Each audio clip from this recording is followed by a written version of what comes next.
There are moments in history when people remember exactly where they were. September 11th, 2001 became one of those moments. Not because the world ended that morning, but because the world after that morning never felt the same again. The sky above New York City looked almost unreal that morning. Perfect blue, no clouds, warm September sunlight reflecting across the glass towers of Lower Manhattan. Tourists stopped to photograph the skyline. Street vendors prepared coffee carts beside busy sidewalks. Workers crossed the plaza beneath the World Trade Center carrying briefcases and paper cups. Ordinary life continued exactly the way it had the day before. No one walking through Manhattan realized history was already moving toward them. Inside the North Tower, elevator doors opened across dozens of floors. Phones rang, computers powered on. Morning meetings began. Employees joked with coworkers while staring out over the city, from windows nearly a quarter mile above the streets below. The towers felt permanent, stable, like they would always stand above New York forever. At Boston Logan Airport, passengers boarded American Airlines Flight 11. Flight attendants greeted travelers normally. Businessmen opened newspapers. Families settled into seats. Nothing inside the airport suggested the flight would soon become part of one of the darkest mornings in modern history. Air travel before September 11th felt different from the world people know today. Security checkpoints were smaller, cockpit doors were weaker. Passengers carried small blades and box cutters onto planes without major concern. No one imagined commercial aircraft themselves could become weapons. At 8:46 a.m., Flight 11 crashed into the North Tower. The impact tore through floors near the top of the building with enormous force. Fire exploded outward across the skyline. Glass and burning debris rained into the streets below. Smoke poured upward into the perfect blue sky above Manhattan. For several terrifying moments, confusion spread faster than understanding. People stared upward from sidewalks, unable to comprehend what they had just witnessed. Many believed it had been an accident, a navigation failure, a pilot emergency, some terrible mistake. Television anchors interrupted broadcasts, struggling to explain incomplete information arriving from New York. Inside nearby office buildings, workers crowded around windows watching flames consume the upper floors of the North Tower. Sirens began echoing through Lower Manhattan. Firefighters rushed toward the scene while civilians moved away from it. And still, inside the tower itself, thousands of people remained trapped above the impact zone. Smoke-filled hallways, emergency alarms sounded endlessly through stairwells. Office workers attempted navigating darkness while calling loved ones from phones that still connected across the country. Those phone calls would become some of the most haunting parts of the entire tragedy. Parents called children, husbands called wives. People left voicemail messages saying they loved one another, without fully understanding why they suddenly felt the need to say it immediately. Some already understood rescue might never reach them in time. Then, 17 minutes later, the second plane appeared above Manhattan. At first, many people watching television barely understood what they were seeing. The aircraft moved low across the skyline before crashing directly into the South Tower. The explosion erupted live before millions watching around the world. And in that exact instant, everything changed. The confusion disappeared. This was not an accident. America was under attack. Across New York City, panic spread rapidly. People flooded bridges and tunnels attempting to escape Manhattan. Subways stopped, traffic froze. Police officers screamed for civilians to move north away from the towers. Ash drifted through the air while smoke darkened the skyline. And still, inside both towers, firefighters continued climbing upward. Many emergency workers already understood conditions inside the buildings were catastrophic, but they kept climbing anyway, floor after floor, stairwell after stairwell, because thousands of people still needed help. Those moments became some of the greatest acts of courage in modern history. Inside the South Tower, office workers helped strangers descend smoke-filled staircases. Co-workers carried injured people downward. Some removed high heels so others could walk faster. Others guided blind colleagues through darkness while smoke thickened around them. In catastrophe, humanity often reveals what matters most. Not money, not status, not politics. Only people trying desperately to save other people. Meanwhile, inside air traffic control centers across the United States, confusion turned into horror. Controllers realized multiple aircraft had been hijacked simultaneously. Communication failures spread rapidly. Military officials struggled to understand how many planes remained under terrorist control. For the first time in modern American history, commercial air traffic across the country began shutting down completely. At 9:37 a.m., another hijacked plane crashed into the Pentagon. Smoke rose above Arlington while military officials evacuated government buildings throughout Washington. Now the attacks no longer felt isolated to New York. The entire country understood it was under coordinated assault. Fear spread nationwide, and somewhere high above Pennsylvania, passengers aboard United Flight 93 learned what had already happened in New York. Phone calls from family members revealed the horrifying truth. Their plane was also part of the attacks. Passengers understood something terrifying. If they did nothing, more people would die. What happened next turned ordinary civilians into historical symbols of courage. Passengers organized resistance inside the cabin. They fought the hijackers, knowing they might never survive themselves. The plane eventually crashed into a Pennsylvania field instead of reaching its intended target. Those final moments likely saved countless lives. Back in Manhattan, conditions inside the towers continued worsening rapidly. Heat weakened steel structures. Smoke swallowed upper floors. Emergency crews struggled reaching trapped civilians. Outside, thousands watched helplessly from the streets below. No one knew how the morning would end. Then, at 9:59 a.m., the South Tower collapsed. The building disappeared into enormous clouds of ash, smoke, steel, and debris. The sound echoed across the city like thunder. Entire streets vanished beneath darkness. People ran blindly, unable to breathe or see more than a few feet ahead. Firefighters disappeared beneath collapsing debris. Cars vanished beneath gray ash. Paper drifted through the air like snow across lower Manhattan. The modern world suddenly looked like war. For millions watching television, the collapse felt impossible. Buildings that appeared permanent had disappeared within seconds. The skyline itself changed before the eyes of the world, and with it, something psychological changed too. The feeling of safety, the feeling of certainty, the belief that ordinary life could not suddenly collapse without warning. Then, at 10:28 a.m., the North Tower collapsed as well. Lower Manhattan vanished beneath enormous clouds of smoke and debris. The city entered silence afterward, unlike anything survivors had ever experienced. Not complete silence, but stunned silence, the kind that follows catastrophe too large for the human mind to immediately process.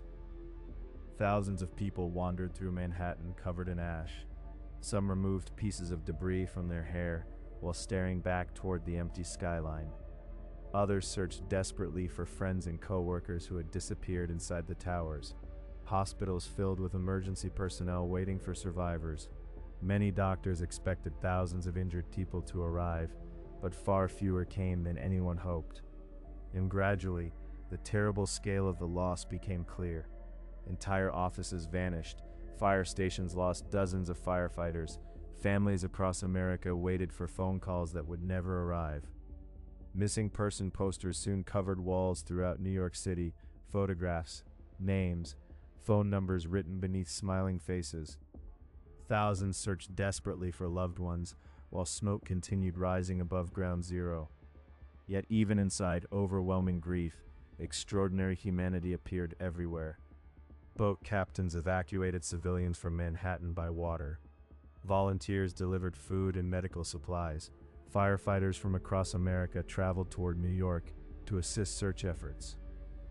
For brief moments after the attacks, political divisions felt smaller than human compassion itself. The attacks changed the world that followed. Wars began afterward in Afghanistan and Iraq. Airport security transformed permanently.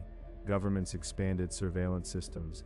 Fear of terrorism reshaped politics for an entire generation. Children who barely understood the attacks grew up inside a world psychologically shaped by September 11th.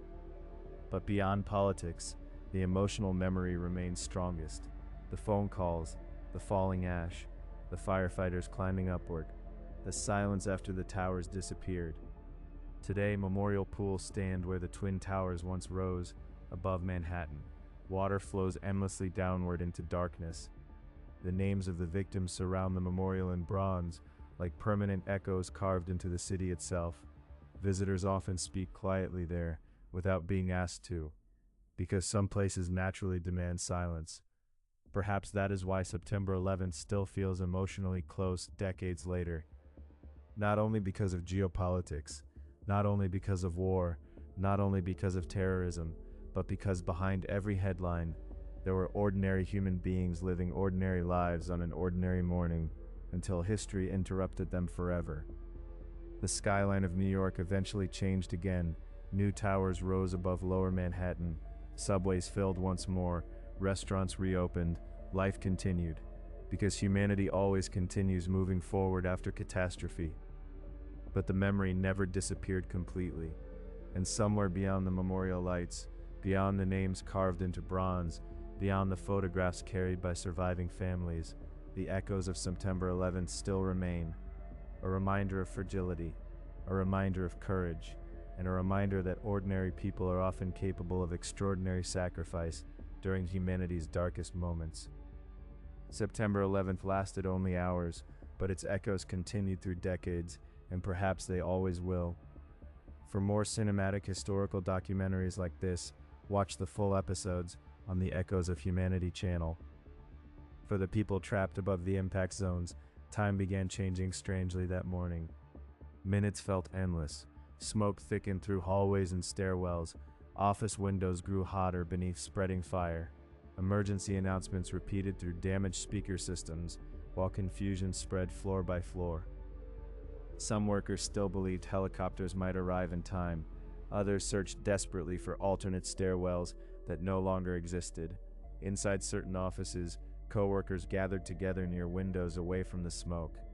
Some prayed quietly. Some attempted calming others. Some continued calling families again and again, hoping someone would answer. Phone lines overloaded across New York, while thousands attempted contacting loved ones simultaneously. And still, many people trapped high above Manhattan continued behaving with extraordinary calm under impossible conditions. Firefighters climbing upward, past exhausted civilians descending downward through smoke-filled staircases. Many survivors later remembered the same thing. The firefighters kept going higher, even while everyone else tried escaping lower. Heavy equipment hung from their shoulders. Oxygen tanks struck against railings as they climbed. Sweat poured beneath helmets and protective gear, yet they continued upward into conditions already becoming unsurvivable. Outside the towers, journalists struggled, describing what they were witnessing live on television. No modern disaster in American history had unfolded this publicly before. Millions watched events happen in real time together. Families across the country stared silently at televisions while smoke consumed the skyline of New York. Schools rolled televisions into classrooms. Office workers gathered around radios and computer screens. Entire cities paused normal routines, trying to understand what was happening. Inside the South Tower, evacuation initially moved faster than many people realized. Some workers escaped because they ignored early instructions telling occupants to remain inside the building. That decision saved lives. Others delayed evacuation after hearing announcements suggesting parts of the tower remain secure. During disaster, small moments of uncertainty can become deadly. Meanwhile, beneath the streets of Lower Manhattan, subway tunnels filled with confusion. Emergency responders attempted shutting down transportation systems, while civilians crowded stations searching for ways out of the city. Police officers redirected people northward away from the towers. Sirens echoed endlessly through the streets above. Smoke darkened the sky while pieces of paper drifted through the air from shattered offices high above Manhattan. Then came the jumpers, one of the most haunting realities of September 11th. Some people trapped by smoke and fire near the upper floors faced impossible choices. Heat intensified, Air became impossible to breathe, escape routes disappeared, and before cameras below, human beings began falling from the towers. Many witnesses never emotionally recovered from those moments, because suddenly the scale of suffering inside the buildings became horrifyingly real. These were not distant statistics, not abstract numbers, but ordinary human beings trapped inside unimaginable circumstances while the entire world watched helplessly below. At the Pentagon, emergency crews battled fires spreading through damaged sections of the building. Military officials evacuated corridors, while smoke moved through offices at the center of American defense operations. The symbolism shocked the country. Both the financial center and military center of the United States had been attacked within the same morning. Fear spread rapidly that additional targets might still be coming. Back in New York, the collapse of the South Tower created conditions survivors later described almost like apocalypse. Massive clouds of ash swallowed entire streets. Daylight disappeared beneath gray darkness. People ran blindly through debris, unable to recognize surrounding buildings. Some hid beneath parked cars. Others entered stores or subway entrances, searching desperately for shelter. The city itself seemed to vanish beneath smoke. Firefighters, police officers, and paramedics disappeared during the collapses, alongside thousands of civilians. Entire emergency units vanished. Radio communications turned chaotic as responders attempted locating missing crews buried beneath debris. And still, even after the towers collapsed, rescue workers continued moving toward Ground Zero, because many still believed survivors might remain trapped beneath the ruins. For days afterward, enormous piles of twisted steel burned across lower Manhattan. Smoke continued rising into the sky while search crews worked around the clock. Floodlights illuminated Ground Zero throughout the night. Construction workers, firefighters, engineers, and volunteers searched through unstable debris, hoping to find signs of life. Some survivors were rescued hours after the collapses. Those moments kept hope alive longer than many expected. Across America, grief mixed with anger and fear. Flags appeared outside homes and businesses nationwide. Candlelight vigils filled parks and city streets. Photographs of missing victims spread across newspapers and television broadcasts. People who had never visited New York suddenly felt emotionally connected to the city, because for millions watching, the attacks no longer felt like something happening somewhere else. They felt personal. In airports across the country, grounded airplanes sat motionless beneath silent skies. For the first time in modern American history, nearly all civilian flights stopped nationwide. The silence above American cities felt unsettling. No engines overhead, no aircraft crossing the sky, only uncertainty about what might happen next. Meanwhile, intelligence agencies and government officials attempted reconstructing how the attacks had been planned. Questions spread everywhere. How could this happen? Who organized it? Were more attacks coming? Could other planes still be missing? Fear transformed daily life almost immediately. People avoided tall buildings. Many refused flying for months afterward. Suspicion and anxiety spread through ordinary routines across the country. Yet even during overwhelming fear, stories of extraordinary humanity continued emerging. Co-workers carrying strangers to safety, first responders refusing evacuation orders, office workers guiding injured civilians through smoke-filled stairwells.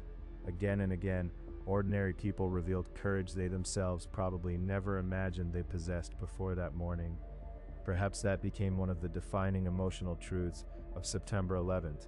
The attacks revealed horrifying destruction, but they also revealed extraordinary compassion. Strangers helping strangers, people risking their lives for co-workers, emergency crews entering collapsing buildings, knowing they might never return. Moments of humanity appearing directly beside catastrophe itself. And maybe that contrast explains why the story still affects people decades later. Because September 11th was not experienced as distant military history, it unfolded through human voices. Breathing, sirens, footsteps inside stairwells, final messages left on answering machines. The emotional memory became deeply personal for millions around the world. Long after the smoke cleared, the psychological impact remained. Children grew up hearing stories about the towers. Survivors carried trauma for decades afterward. Firefighters continued developing illnesses linked to toxic dust exposure around Ground Zero. The attacks ended within hours, but their consequences continued through generations. And somewhere tonight, beyond the memorial pools, beyond the photographs hanging inside museums, beyond the names carved into bronze beneath the New York skyline, the echoes of September 11th still remain. In the weeks after the attacks, New York City no longer felt like the same place. Smoke still rose above Ground Zero day and night. The smell of burning metal drifted across Lower Manhattan for months afterward. Missing person posters remained taped across walls, train stations, and street corners long after hope had already begun fading. And still, families continued searching. Some walked from hospital to hospital, carrying photographs. Others waited beside telephones, hoping somehow a loved one might still call unexpectedly. Every rumor of survivor discovery spread rapidly through the city. People wanted desperately to believe miracles were still possible beneath the ruins. At Ground Zero itself, the recovery operation became one of the largest emergency efforts in American history. Firefighters climbed unstable mountains of steel searching for remains. Construction crews cut through twisted beams, still hot from underground fires. Police officers guarded sections of debris, while rescue dogs moved across the wreckage, searching for signs of life. Floodlights illuminated the ruins every night beneath drifting smoke. For many workers there, time stopped emotionally after September 11th. The pile itself became symbol of both devastation and determination. Thousands worked continuously despite exhaustion and toxic conditions. Some emergency workers later described hearing sounds beneath debris during the early days after the collapse. Tapping noises, distant voices, moments of hope suddenly appearing beneath overwhelming destruction. Occasionally, survivors really were found. Those rescues kept the city emotionally alive during its darkest days. Across the United States, fear transformed ordinary routines. Airport security changed almost immediately. Armed soldiers appeared inside transportation hubs. Cockpit doors became reinforced. Passengers suddenly viewed commercial airplanes differently than any previous generation. Flying no longer felt routine. The attacks permanently altered how people psychologically experienced travel itself. Children growing up after September 11th inherited a completely different world. Wars dominated television broadcasts. Terror alerts interrupted daily life. Security checks became part of normal existence. An entire generation learned words like terrorism, homeland security, and Al-Qaeda before fully understanding the world that existed before the attacks. Meanwhile, investigators worked desperately to reconstruct exactly how the operation had been planned. Passenger manifests, flight school records, phone calls, financial transactions. Piece by piece, authorities uncovered the scale of the conspiracy behind the attacks. And as details emerged, anger spread alongside grief across the country. Within weeks, military operations began in Afghanistan. The United States demanded the Taliban surrender Osama bin Laden and dismantle terrorist training networks connected to the attacks. When those demands failed, war followed. That war would eventually last longer than many Americans originally believed possible. But while politicians debated strategy and armies prepared for combat, many ordinary families remained emotionally trapped inside September 11th itself. Because for them, the attacks were not a geopolitical event. They were personal loss. An empty seat at dinner, a missing parent, a voice that would never answer the phone again. Grief reshapes time differently than politics does. Survivors from the towers often carried invisible scars afterward. Some avoided elevators permanently. Others could no longer tolerate crowded spaces or airplane travel. Many firefighters and rescue workers developed illnesses years later, after breathing toxic dust around Ground Zero. The attacks officially ended within hours, but for countless people, September 11th never truly ended emotionally. And still, amid all the trauma, moments of humanity from that day continued inspiring people around the world. Co-workers refusing to abandon injured strangers, passengers aboard Flight 93 fighting back against hijackers, emergency workers climbing into collapsing buildings knowing the danger waiting above them. Again and again, ordinary people revealed extraordinary courage during unimaginable circumstances. Perhaps that became the deepest emotional truth of September 11th. The attacks revealed horrifying destruction, but they also revealed how human beings respond when confronted by catastrophe together. Fear appeared, confusion appeared, grief appeared, but so did compassion. In New York, memorial ceremonies began almost immediately after the attacks.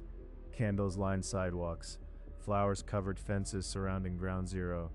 People gathered silently beside photographs of the missing, and every year afterward, the names continued being read aloud publicly, one by one, a reminder that behind every statistic existed actual human life, human voice, human memory, human absence. Today, visitors standing beside the memorial pools often notice something strange about the atmosphere there. Even among crowds, people instinctively lower their voices, not because signs demand silence, but because grief still feels present beneath the sound of falling water. The city rebuilt itself physically, but emotionally, some wounds never disappear completely.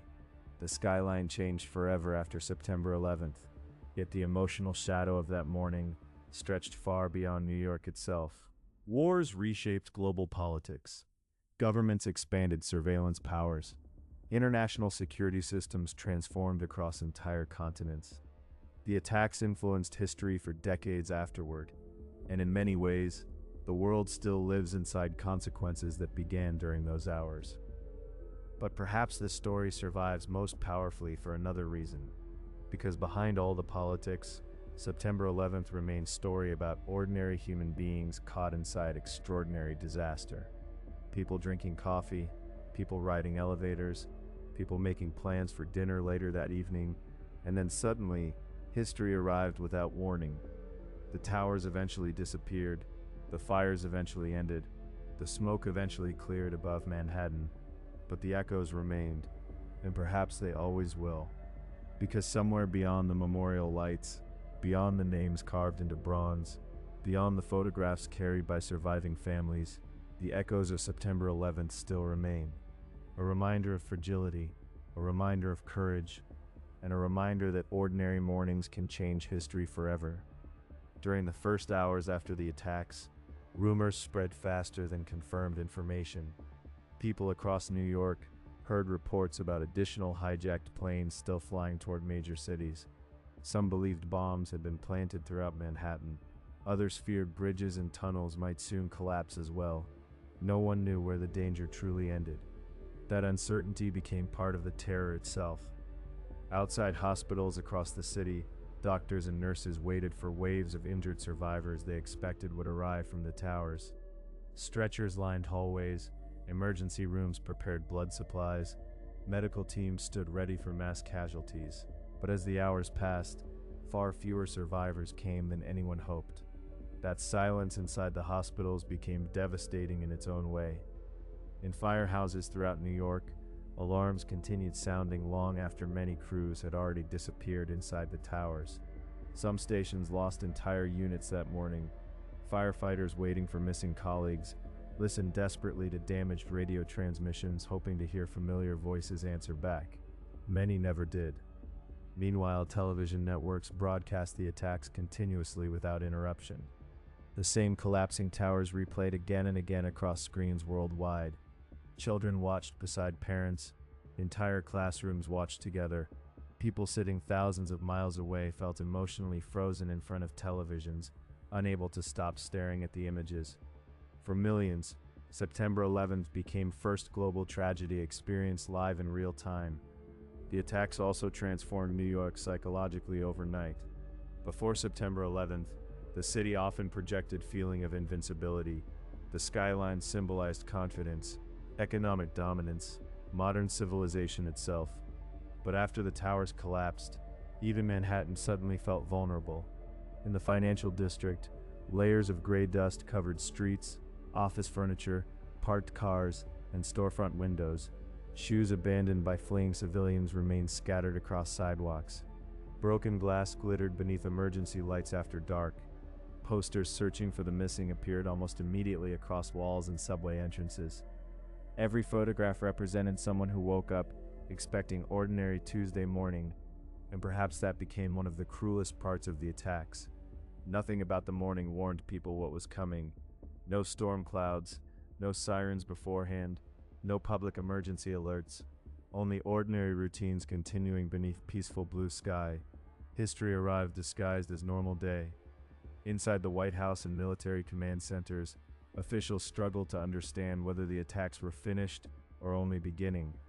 Fighter jets launched across the country, government buildings evacuated, Secret Service agents moved political leaders towards secure locations.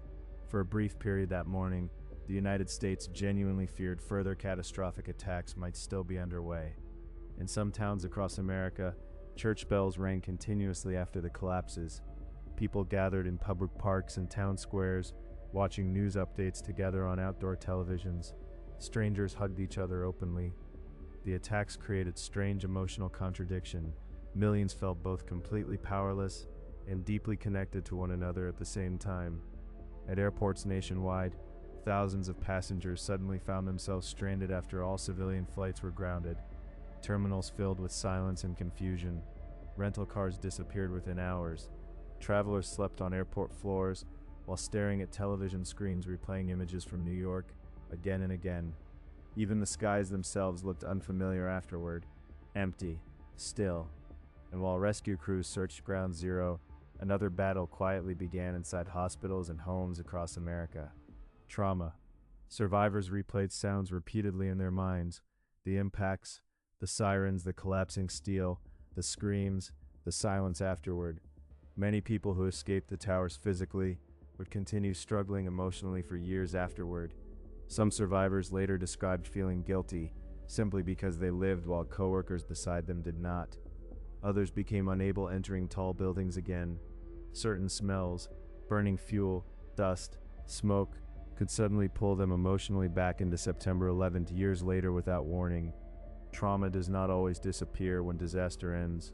At Ground Zero, recovery workers eventually created temporary pathways through the ruins using heavy machinery and cranes. Massive steel columns twisted by heat rose above the debris field like skeletons of the destroyed towers. The fires beneath the rubble burned for months. Even at night, smoke continued drifting upward into the Manhattan skyline, illuminated by floodlights and emergency vehicles. The city never truly slept during those weeks, and still, amid all the devastation, small moments of humanity continued appearing. Restaurants delivered free meals to rescue workers. Volunteers handed water bottles to exhausted firefighters. Strangers stood silently, applauding emergency crews walking through the streets. People searched desperately for ways to help each other, even while surrounded by grief.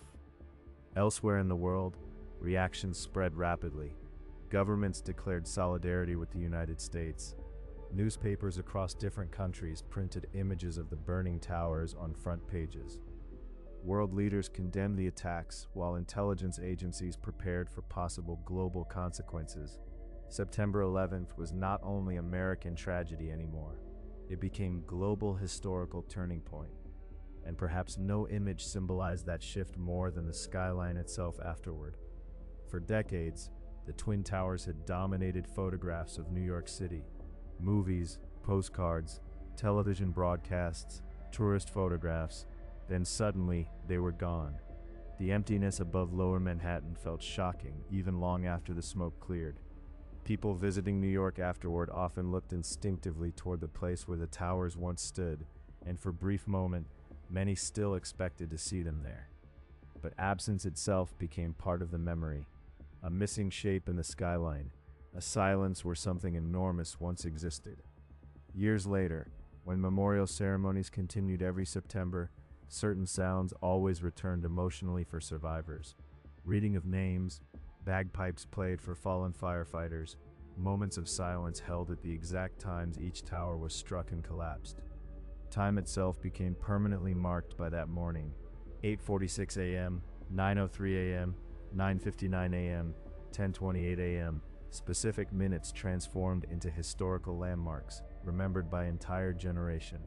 And maybe that is why September 11th still feels emotionally present decades later. Because unlike distant historical tragedies, millions remember experiencing it live. They remember the confusion, the fear, the disbelief, the moment they realized the second plane was not accident. Those memories became permanently attached to ordinary human routines: classrooms, offices, living rooms, cars stopped beside roads listening to radios. History usually feels far away from everyday life, until suddenly it arrives directly into ordinary morning without warning. And on September 11th, 2001, that is exactly what happened. Long before the attacks happened, the World Trade Center had already become symbol of modern ambition. When the Twin Towers first opened during the 1970s, many New Yorkers criticized their design. The buildings looked too large, too cold, too unnatural beside the older architecture of Manhattan. But over time, the towers became inseparable from the identity of New York itself. Tourists visited observation decks to look across the city from extraordinary height. Workers inside the towers often described strange feeling of floating above Manhattan clouds during certain mornings.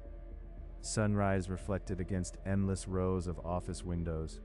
Helicopters moved beneath the skyline instead of above it. Storms rolled below upper floors, while sunlight still touched the top of the towers.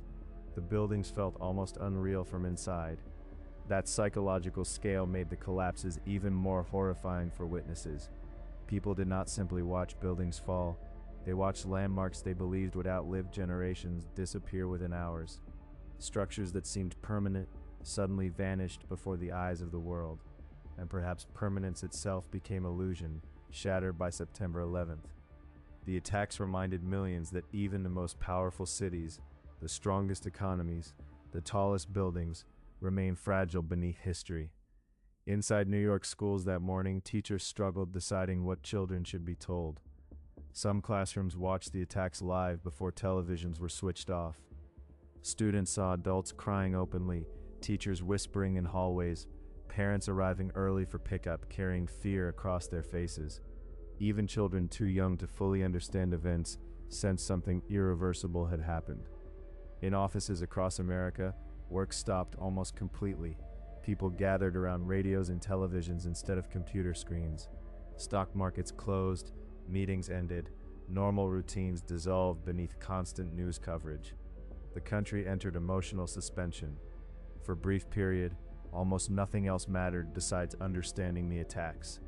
And while fear dominated headlines, acts of sacrifice continued emerging quietly from the chaos. Office workers carried injured strangers for dozens of flights down smoke-filled stairs. Police officers repeatedly entered unstable areas searching for survivors. Paramedics treated civilians, while debris still fell around them. Many people spent that day risking their lives for individuals they had never met before. One survivor later described descending through the North Tower stairwell, beside firefighter climbing upward alone. As terrified civilians rushed downward, the firefighter kept moving higher floor by floor, carrying heavy equipment into smoke. The survivor never learned his name, and perhaps that anonymity became part of the tragedy too. Many acts of courage from September 11th happened quietly, without cameras, without recognition, inside hallways and stairwells hidden from history. At Ground Zero during the nights afterward, massive construction lights illuminated smoke rising through twisted steel beams. The air smelled of burning fuel, dust, and concrete. Recovery crews worked through exhaustion, while music occasionally played softly from nearby radios. Some workers described surreal silence settling across the ruins after midnight, despite constant machinery and emergency activity. Almost like the city itself was grieving. Nearby churches remained open continuously for rescue workers and families. People entered silently to pray, rest, or simply escape overwhelming reality outside for a few moments. Candles burned day and night. Some individuals sat for hours without speaking, because language itself sometimes feels too small after catastrophe. And yet, despite the destruction, life slowly began returning to New York. Subways reopened, restaurants resumed serving customers, crowds gradually returned to Manhattan streets. Human civilization possesses strange instinct toward continuation even after immense tragedy. Cities rebuild, people adapt, routine eventually returns, but emotional scars remain beneath that recovery. For many families, September 11th divided life permanently into two different worlds, before the attacks and after them. Birthdays changed, holidays changed, ordinary mornings changed. Simple phone calls carried different emotional meaning afterward, because thousands never received chance for final goodbye. The attacks also transformed journalism itself. For hours that morning, reporters struggled balancing emotional shock with responsibility to explain unfolding catastrophe accurately. Some journalists later admitted they stopped thinking like reporters entirely after the second tower collapsed. They simply became human beings witnessing horror alongside everyone else. The emotional scale overwhelmed professional distance. Meanwhile, conspiracy theories began spreading almost immediately after the attacks. In moments of enormous tragedy, some people searched desperately for explanations large enough to emotionally match the event itself. But amid all speculation, certain facts remained undeniable. Thousands died, families shattered, rescue workers sacrificed themselves trying to save strangers. Those human realities existed beyond politics and argument. Perhaps that is why the names read during memorial ceremonies remain so important. Each name interrupts abstraction. Each name reminds people that September 11th was not only a geopolitical event, it was thousands of individual human lives, with families, dreams, habits, inside jokes, unfinished plans, and futures suddenly erased within single morning. The Memorial Museum beneath Ground Zero now preserves fragments recovered from the ruins: steel columns, emergency vehicles, voice recordings, personal belongings covered in dust. Visitors walk through silence while listening to final phone messages left during the attacks. Many emerge emotionally overwhelmed afterward, because hearing real voices transforms history into something painfully human again. And somewhere inside those preserved recordings, the emotional truth of September 11th still survives. Not only fear, but love. People using final moments to comfort families, to reassure children, to say goodbye. Even during catastrophe, human connection remains stronger than terror itself. That may ultimately be why the story still matters decades later. Because beneath all the politics, all the wars, all the historical analysis, September 11th revealed both the fragility and resilience of human beings simultaneously. A morning of unimaginable destruction and extraordinary courage existing side by side beneath the same sky.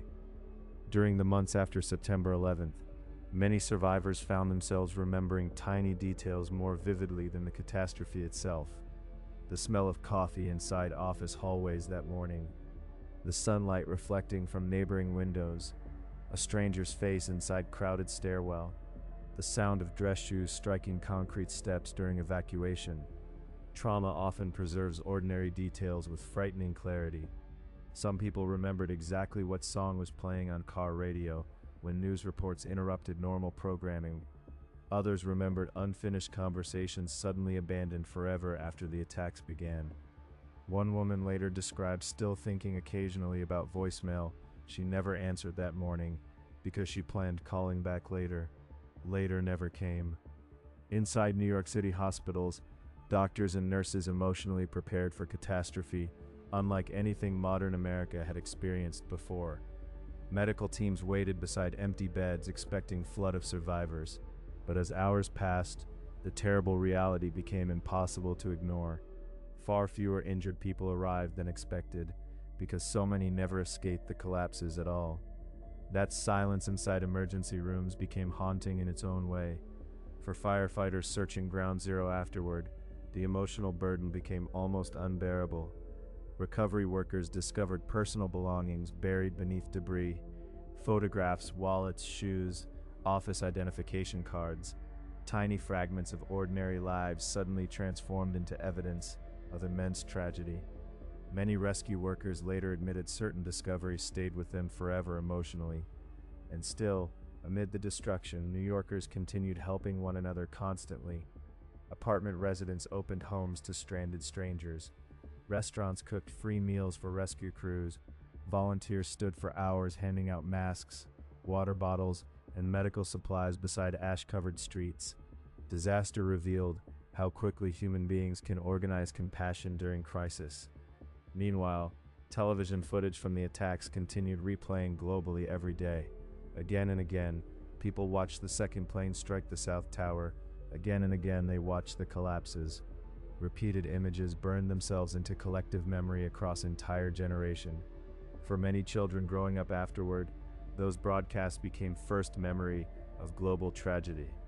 The attacks also reshaped architecture itself.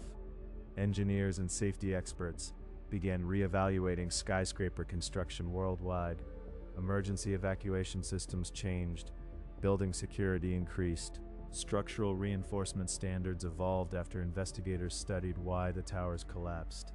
Even modern city design changed because of September 11th. At airports, fear became visible everywhere. Passengers stared more carefully at strangers boarding flights. Security checkpoints expanded dramatically. Armed officers appeared beside gates and terminals, once considered relaxed public spaces. Travel no longer felt casual. The psychological innocence surrounding air travel disappeared forever after that morning. In Afghanistan, American military operations expanded rapidly after intelligence agencies connected al-Qaeda leadership to the attacks. Television audiences, who months earlier watched smoke rising above Manhattan, now watched bombs falling over distant mountains and desert landscapes. The emotional shock of September 11th slowly transformed into long global conflict. Wars begun in reaction to a single morning would continue shaping politics decades later. And yet for many families, history never moved beyond September itself. Some spouses continued listening to saved voicemail messages for years afterward. Children grew older, carrying memories of parents lost inside towers they barely remembered clearly. Birthdays and anniversaries became emotionally connected forever to that specific morning in 2001. Grief altered calendars permanently. At memorial ceremonies each year, certain traditions remained unchanged. Moments of silence held at exact times of impact and collapse. Bagpipes played for fallen firefighters. Names read aloud slowly before gathered crowds. The rituals themselves became a way of resisting forgetfulness, because memory requires effort across time. Perhaps that explains why the phrase "never forget" became so emotionally powerful after September 11th. Not as slogan, but as promise. Promise that ordinary lives lost that morning would not disappear beneath politics or passing years. Promise that future generations would still remember names, faces, and stories behind the headlines. Inside the Memorial Museum today, visitors descend beneath Ground Zero into quiet underground halls preserving fragments of the destroyed towers. Massive steel columns stand twisted by fire and collapse. Emergency vehicles damaged during rescue operations remain covered in ash and debris. Voice recordings from that day echo softly through dark exhibition rooms. Many visitors leave emotionally silent afterward. History feels different when preserved physically. Some survivors refuse speaking publicly about the attacks for years afterward. Others dedicated their lives to sharing testimony so future generations would understand what happened beyond statistics and news footage. Because numbers alone cannot capture the emotional reality of catastrophe. Only human stories can do that, and there were thousands of those stories. Coworkers separated in smoke-filled hallways, passengers making final phone calls aboard hijacked planes, firefighters climbing upward while civilians escaped downward. Moments of fear, moments of sacrifice, moments of extraordinary bravery hidden inside ordinary people. In many ways, September 11th became a collision between modern civilization and human vulnerability. The attacks targeted symbols of power, financial power, military power, national power. But afterward, the images most people remembered were deeply human instead.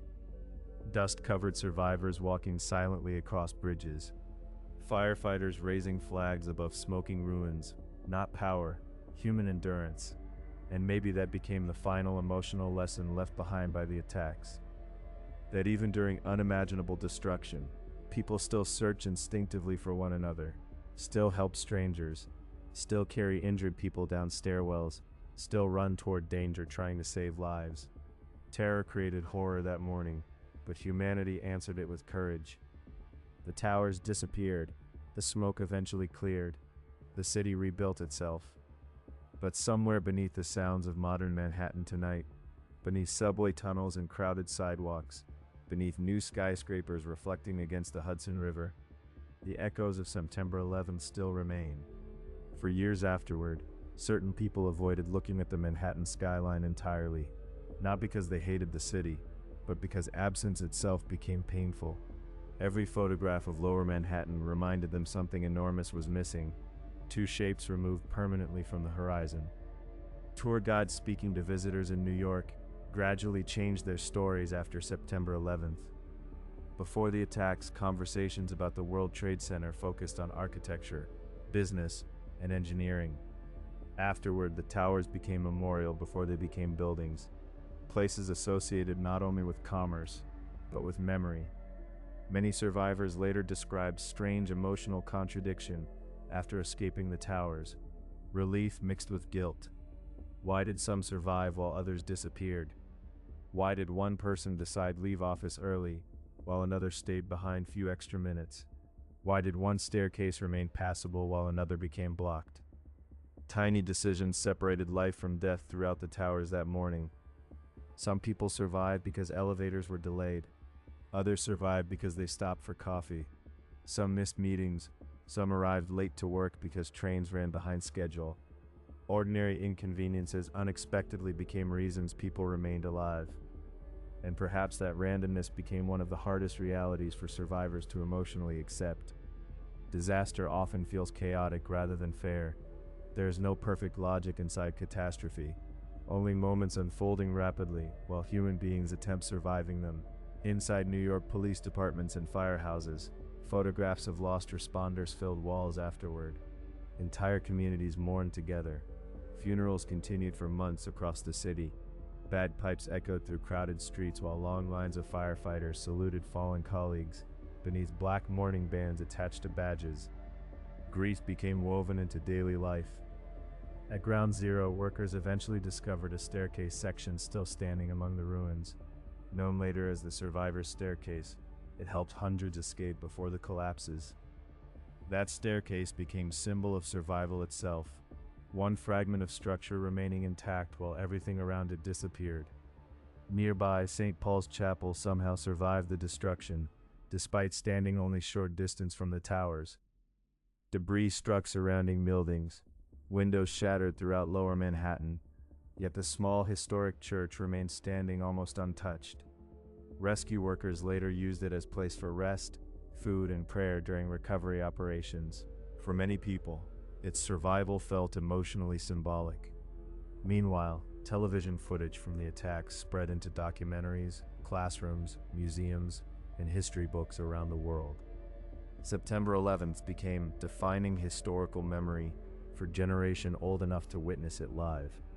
People still describe exactly where they were when they saw the second plane strike. At work, inside classroom, driving car, standing inside airport terminal. Memory attached itself permanently to ordinary locations. In the years afterward, some survivors chose never returning to Lower Manhattan again. Others returned constantly. Grief affects people differently. Some need distance from painful places. Others need closeness. Both become ways of searching for emotional understanding after trauma. At the Pentagon, reconstruction crews repaired damaged sections surprisingly quickly. Government officials wanted a message of resilience visible immediately, but emotional reconstruction proved far slower. Families continued burying loved ones months after the attacks. Military personnel deployed overseas, while grief still remained fresh at home. The emotional consequences spread far beyond New York itself. And then there were the children. Children who lost parents inside the towers. Children who watched adults cry openly for first time. Children who grew up hearing stories about fathers or mothers they barely remembered themselves. Some inherited only photographs, voice recordings, old birthday cards, stories repeated by relatives trying to preserve memory across time. One generation experienced September 11th directly, another inherited it emotionally afterward. That is how historical trauma continues surviving long after event itself ends, through memory passed between people. At memorial ceremonies years later, certain family members still touched engraved names gently with fingertips while standing beside the pools. Some placed flowers inside the carved letters. Others left handwritten notes or photographs nearby. Grief changes across time, but it rarely disappears completely, and perhaps that is why the memorial pools were designed the way they were. Water endlessly falling into deep emptiness, a visible absence, not rebuilt towers, not replacement monuments celebrating victory, but emptiness itself preserved permanently inside the city. Because certain losses cannot truly be replaced. During sunset, the memorial lights sometimes reflect against nearby skyscrapers, while water continues disappearing downward into darkness. Tourists take photographs quietly, families stand silently reading names, office workers pause while walking home through lower Manhattan.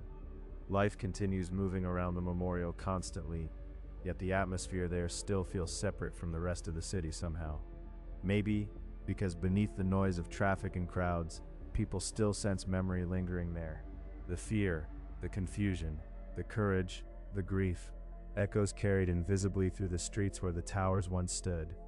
And somewhere tonight, inside apartments across New York, inside suburban homes across America, inside boxes filled with old photographs and saved voicemail recordings, September 11th still survives privately within ordinary lives. Not only as historical event, but as personal memory carried quietly through decades. History often feels distant when reduced to dates and headlines, but September 11th continues feeling close because millions experienced it emotionally together.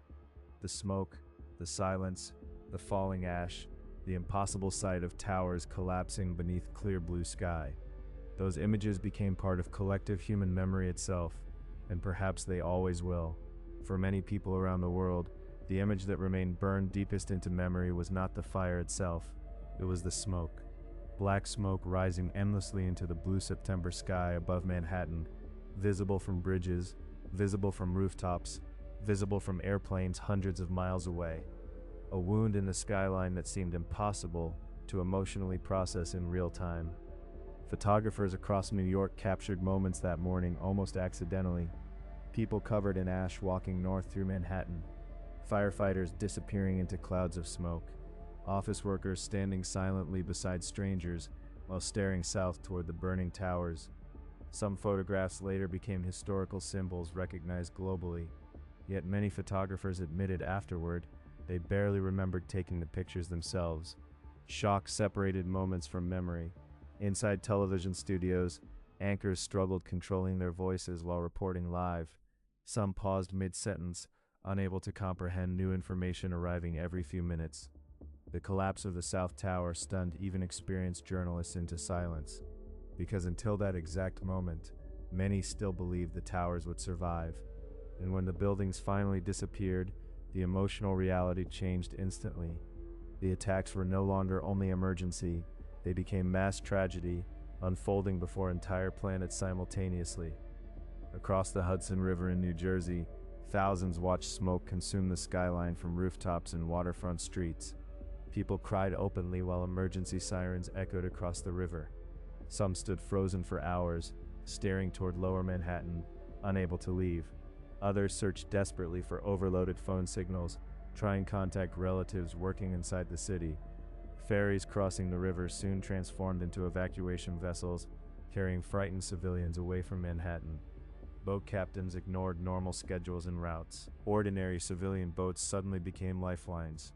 The evacuation by water eventually became one of the largest maritime rescues in modern history. Yet many people outside New York barely remember it happened. That morning produced countless acts of courage history rarely discusses fully. Office workers carrying strangers downstairs for dozens of floors. Paramedics treating civilians while debris still fell around them. Transit workers helping crowds escape through subway tunnels and ferry terminals. Thousands of ordinary decisions quietly saved lives. And somewhere during those chaotic hours, human beings continued searching for moments of reassurance, however they could. People shared water bottles with strangers, held hands crossing ash-covered streets, opened businesses as temporary shelters for exhausted survivors. Compassion spread through the city almost as rapidly as fear itself. At ground zero after the collapses, the landscape looked almost unreal. Twisted steel beams rose from smoking debris piles. Emergency vehicles burned beneath layers of ash. Paper from destroyed offices covered streets blocks away from the towers. Survivors later described Lower Manhattan, looking less like city and more like aftermath of war zone. The financial center of America had transformed completely within single morning. For rescue workers entering the ruins, danger remained everywhere. Unstable debris shifted constantly. Fires burned beneath collapsed steel. Air filled with toxic dust, difficult to breathe even through masks.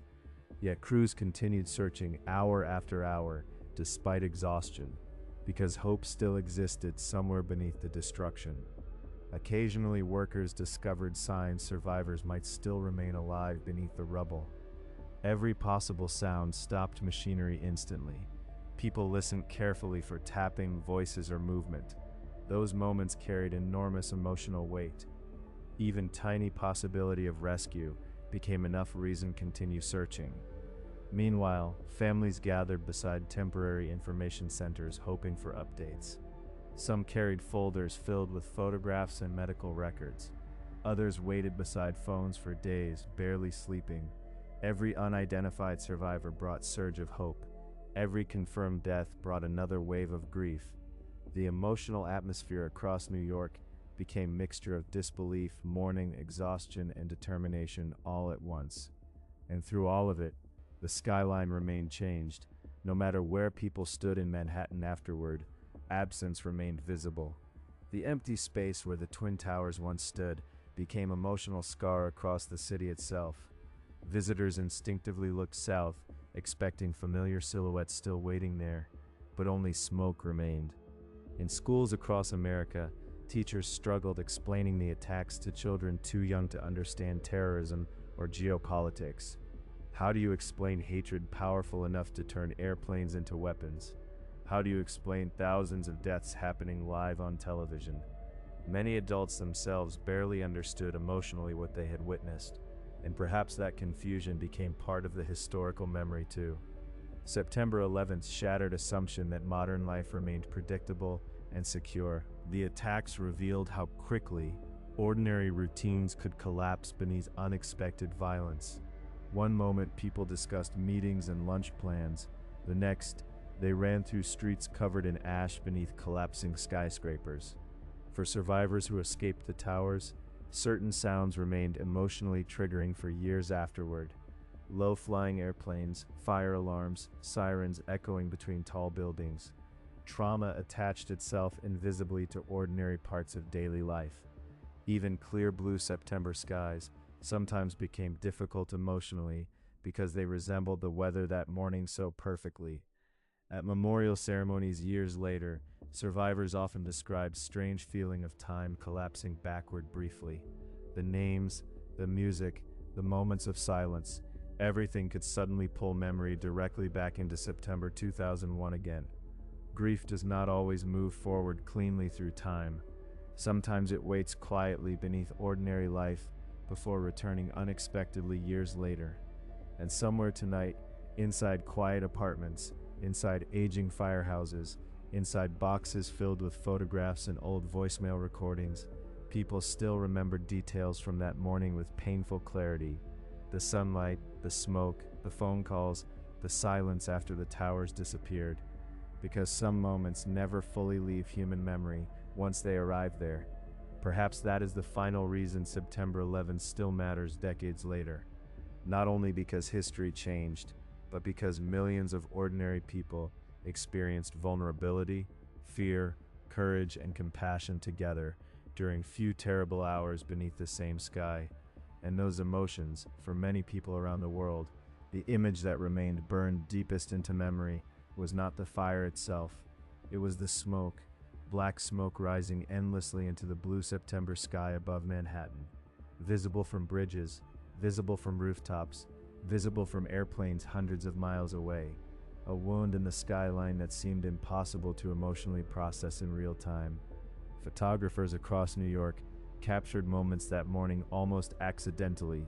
People covered in ash walking north through Manhattan, firefighters disappearing into clouds of smoke, office workers standing silently beside strangers while staring south toward the burning towers. Some photographs later became historical symbols recognized globally, yet many photographers admitted afterward they barely remembered taking the pictures themselves. Shock separated moments from memory. Inside television studios, anchors struggled controlling their voices while reporting live. Some paused mid-sentence, unable to comprehend new information arriving every few minutes. The collapse of the South Tower stunned even experienced journalists into silence, because until that exact moment, many still believed the towers would survive, and, when the buildings finally disappeared, the emotional reality changed instantly. The attacks were no longer only emergency, they became mass tragedy unfolding before entire planets simultaneously. Across the Hudson River in New Jersey, thousands watched smoke consume the skyline from rooftops and waterfront streets. People cried openly while emergency sirens echoed across the river. Some stood frozen for hours, staring toward lower Manhattan, unable to leave. Others searched desperately for overloaded phone signals, trying to contact relatives working inside the city. Ferries crossing the river soon transformed into evacuation vessels, carrying frightened civilians away from Manhattan. Boat captains ignored normal schedules and routes. Ordinary civilian boats suddenly became lifelines. The evacuation by water eventually became one of the largest maritime rescues in modern history. Yet many people outside New York barely remember it happened. That morning produced countless acts of courage history rarely discusses fully.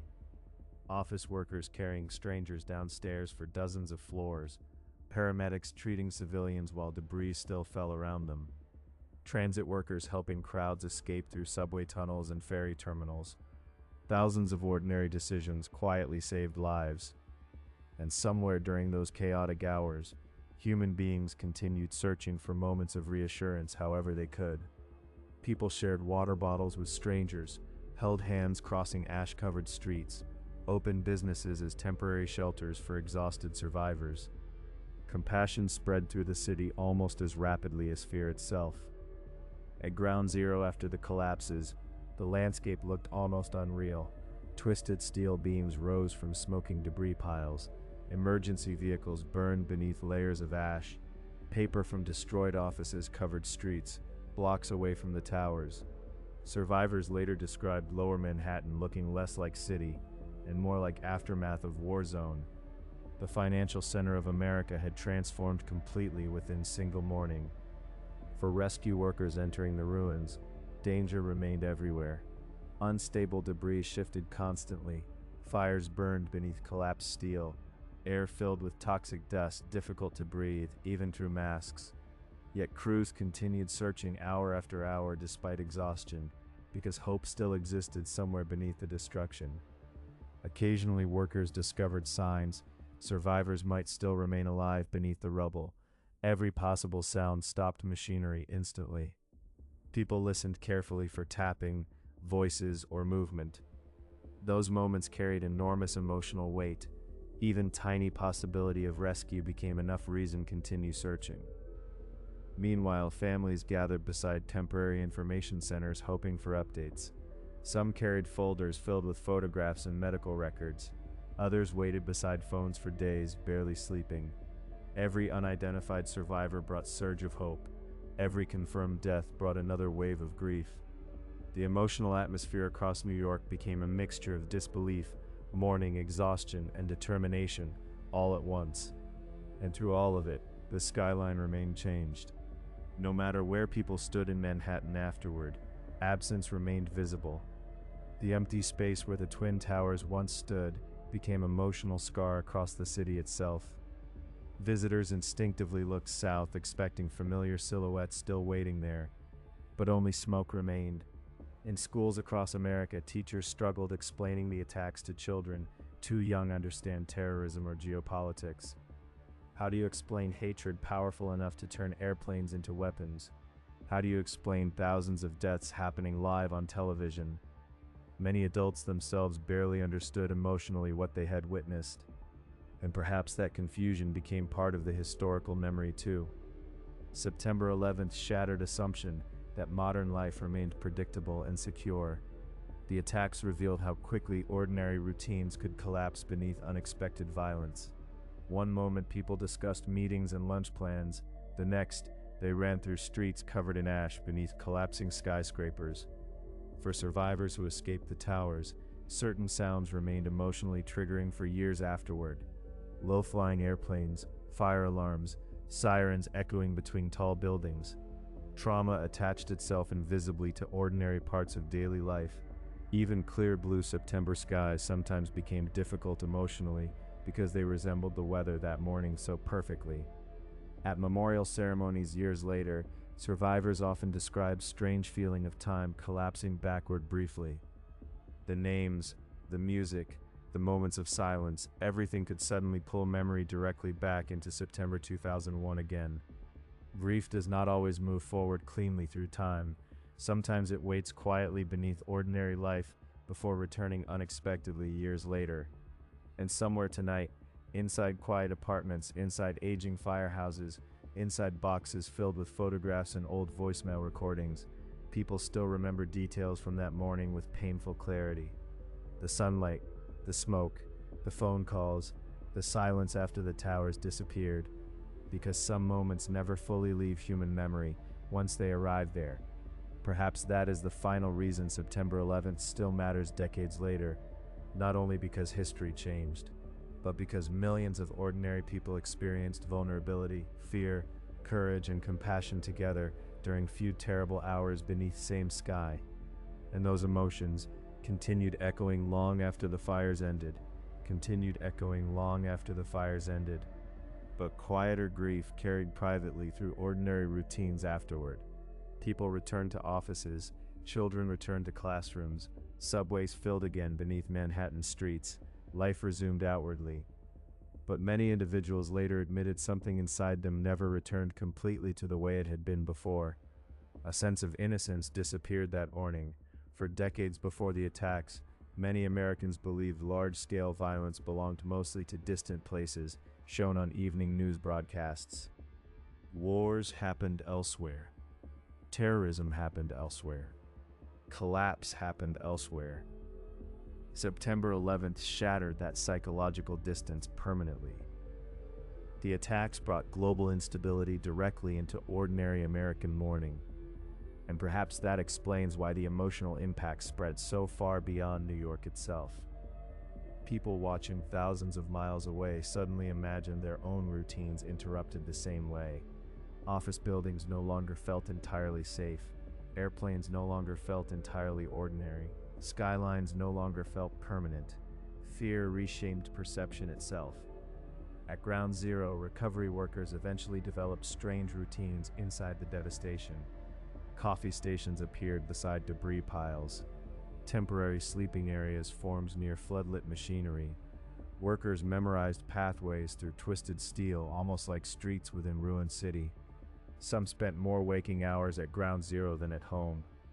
The site became world unto itself, and beneath the rubble, fires continued burning for astonishingly long time. Smoke rose through cracks and debris weeks after the collapses. The smell lingered across lower Manhattan constantly. Residents later described recognizing September 11th emotionally first through smell, before memory itself even appeared consciously. Trauma attached itself to senses. Meanwhile, politicians and military leaders debated what response should follow the attacks. Words like retaliation, justice, and war began dominating public conversation. Many citizens demanded immediate action, others feared where conflict might lead. But regardless of political disagreement, almost everyone understood history had entered a new phase. The attacks became a dividing line between two eras, the world before September 11th and the world after it. At airports, strangers suddenly watched each other differently. Passengers noticed unattended bags immediately. Cockpit doors remained locked permanently. Security officers searched shoes, luggage, and identification with intensity unimaginable only months earlier. Children growing up afterward assumed these procedures always existed.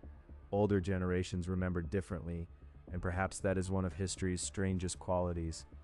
Eventually, even enormous change begins feeling normal to people born afterward. Entire generations inherited worlds shaped by September 11th, without fully realizing how dramatically life had transformed because of it. For survivors, however, normal never returns so easily. Some developed fear of elevators, others avoided crowded offices or tall buildings entirely. Nightmares repeated same sounds endlessly: sirens, collapsing steel, screaming voices, radio static, footsteps running through smoke-filled stairwells. The body remembers trauma long after headlines disappear. One firefighter later described hearing alarm tones in grocery stores and instantly feeling transported emotionally back into the towers. Another survivor admitted clear blue skies every September still created anxiety decades later. Memory hides inside ordinary details unexpectedly, and then there were the final messages left behind. Voicemails, phone recordings, words spoken from trapped offices and hijacked planes. Some families preserved those recordings forever, others could never bear listening to them again. But together, they became an emotional archive of humanity confronting mortality in real time. Many final messages shared similar themes: love, reassurance, apologies, attempts to comfort family members despite overwhelming fear. Very few sounded angry, most sounded heartbreakingly human. Perhaps that became one of the deepest truths revealed by September 11th. When ordinary people suddenly confront death, they rarely think first about politics or ideology. They think about family, about unfinished conversations, about people they love. And while television cameras focused mainly on destruction, thousands of quieter human moments unfolded simultaneously beyond public view. Co-workers embracing inside stairwells, strangers helping injured civilians down dozens of floors, passengers aboard Flight 93 choosing resistance despite impossible odds. History remembers major events, but history is built from intimate human moments happening inside those events.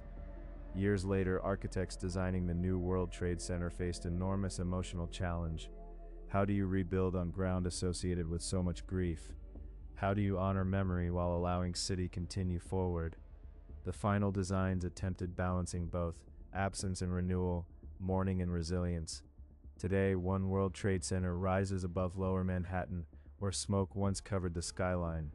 The building reflects sunlight across the Hudson River, much like the Twin Towers once did. Tourists photograph the skyline again. Workers ride elevators upward again. Life continues moving through the city once more, but memory remains woven beneath everything there. Visitors standing near the memorial pools often notice names from every imaginable background engraved together side by side. Office workers, firefighters, immigrants, tourists, parents, young interns beginning first jobs. September 11th touched countless different lives simultaneously. The tragedy belonged to no single group alone, and perhaps that universality became part of why the attacks resonated globally. People everywhere recognized something painfully familiar inside the images from New York: human vulnerability, the understanding that ordinary life can change completely within single morning without warning. The fires eventually ended, the smoke eventually cleared, the city rebuilt itself. But somewhere beneath modern Manhattan tonight, beneath crowded sidewalks and glowing skyscrapers, beneath ferry horns echoing across the harbor, the echoes of September 11th still remain, not only inside memorials, but inside memory itself. Late at night after the attacks, Lower Manhattan often became strangely quiet, not completely silent. Generators still hummed near recovery zones. Heavy machinery continued moving steel across the ruins. Police sirens echoed occasionally through distant streets, but beneath all of it, there was absence, a feeling difficult for survivors to describe afterward. For decades, the Twin Towers had dominated the rhythm of the city itself, elevators carrying thousands upward every morning, office lights glowing across the skyline before sunrise. crowds flooding the plaza beneath the buildings during lunch hours. Then suddenly, all of it stopped, and the silence left behind felt unnatural. Recovery workers searching Ground Zero during the nights sometimes discovered deeply personal objects buried beneath debris: wedding rings, family photographs, burned notebooks, shoes covered in ash, tiny ordinary belongings surviving beside enormous destruction. Each item reminded workers that the towers had not only contained offices, they contained human lives unfolding minute by minute before the attacks began. Some rescue workers later admitted those discoveries affected them more emotionally than the collapsed buildings themselves, because objects carried intimacy. Someone held that photograph earlier that morning. Someone wore those shoes while entering work beneath clear blue sky. Disaster suddenly became painfully personal again through simple objects. At the same time, millions of people across America struggled with powerful desire to understand why the attacks happened at all. Questions spread everywhere. Why target civilians? Why airplanes? Why New York? Television discussions filled with analysts, politicians, military officials, historians, and journalists, attempting to explain forces behind the tragedy. But for many grieving families, large political explanations offered little emotional comfort, because grief rarely cares about geopolitics. Grief notices empty chairs, silent phones, birthdays that arrive without someone present anymore. The emotional reality of September 11th lived inside ordinary absences repeated endlessly afterward. Children waited for parents who never returned home. Pets remained near apartment doors expecting familiar footsteps. Voice messages stayed saved on answering machines because families feared deleting final recordings forever. Tiny details of daily life suddenly became sacred because they represented last connection to people who disappeared that morning.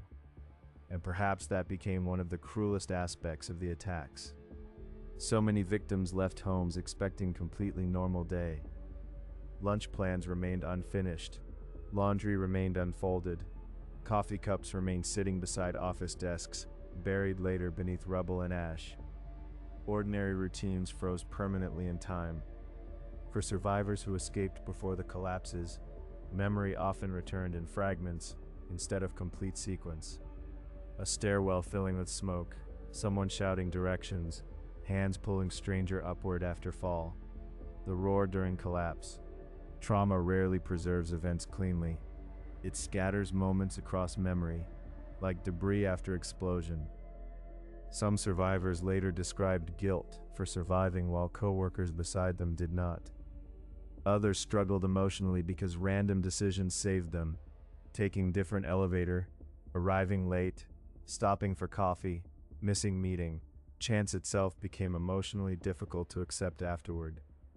Meanwhile, across the world, September 11th altered how people imagined modern civilization itself. If towers at center of New York could collapse, what else once considered permanent might also disappear. The attacks introduced feeling of instability into 21st century, almost immediately after it began. And as wars expanded overseas afterward, images from September 11th remained emotionally present inside political speeches, military recruitment campaigns, and news broadcasts. The attacks became justification, warning, memory, and symbol all at once. Entire era of global politics grew from those hours. Yet despite enormous historical consequences, many of the most powerful memories remain deeply human rather than political. Firefighters climbing stairs, passengers aboard Flight 93 voting whether fight back, coworkers carrying injured strangers downward floor after floor. Moments of courage survived longer emotionally than ideology did. At memorial services years later, certain relatives still spoke about victims in present tense, sometimes accidentally. Trauma bends language strangely. Part of human mind continues expecting lost people return somehow, even long after rational understanding accepts reality. Grief does not move logically through time, and perhaps that explains why memorial spaces matter so deeply. They create physical location for memory itself, a place where absence becomes visible, where names remain preserved publicly, instead of disappearing silently into history. The memorial pools at Ground Zero do not attempt to erase grief, they acknowledge it permanently. Water falls endlessly downward into empty space where the towers once stood, not upward, not triumphantly, downward, like memory itself sinking endlessly through time. Tourists visiting New York today often photograph the skyline without fully realizing how emotionally charged that view remains for millions of people. New buildings rise where smoke once filled the sky. Crowds move through subway stations rebuilt after destruction. Street vendors sell coffee beside sidewalks once covered in ash. Life returned, but history remained layered invisibly beneath the city. Some nights, beams of light rise into the sky where the Twin Towers once stood, the Tribute and Light Memorial. Two enormous columns of light reaching upward into darkness, visible for miles across New York Harbor. For a brief moment each year, the skyline almost appears whole again, and then the lights disappear back into night. Perhaps that temporary return captures emotional reality of September 11th perfectly. Memory appears suddenly, powerfully, almost physically, then fades again into ordinary life, without ever fully disappearing completely.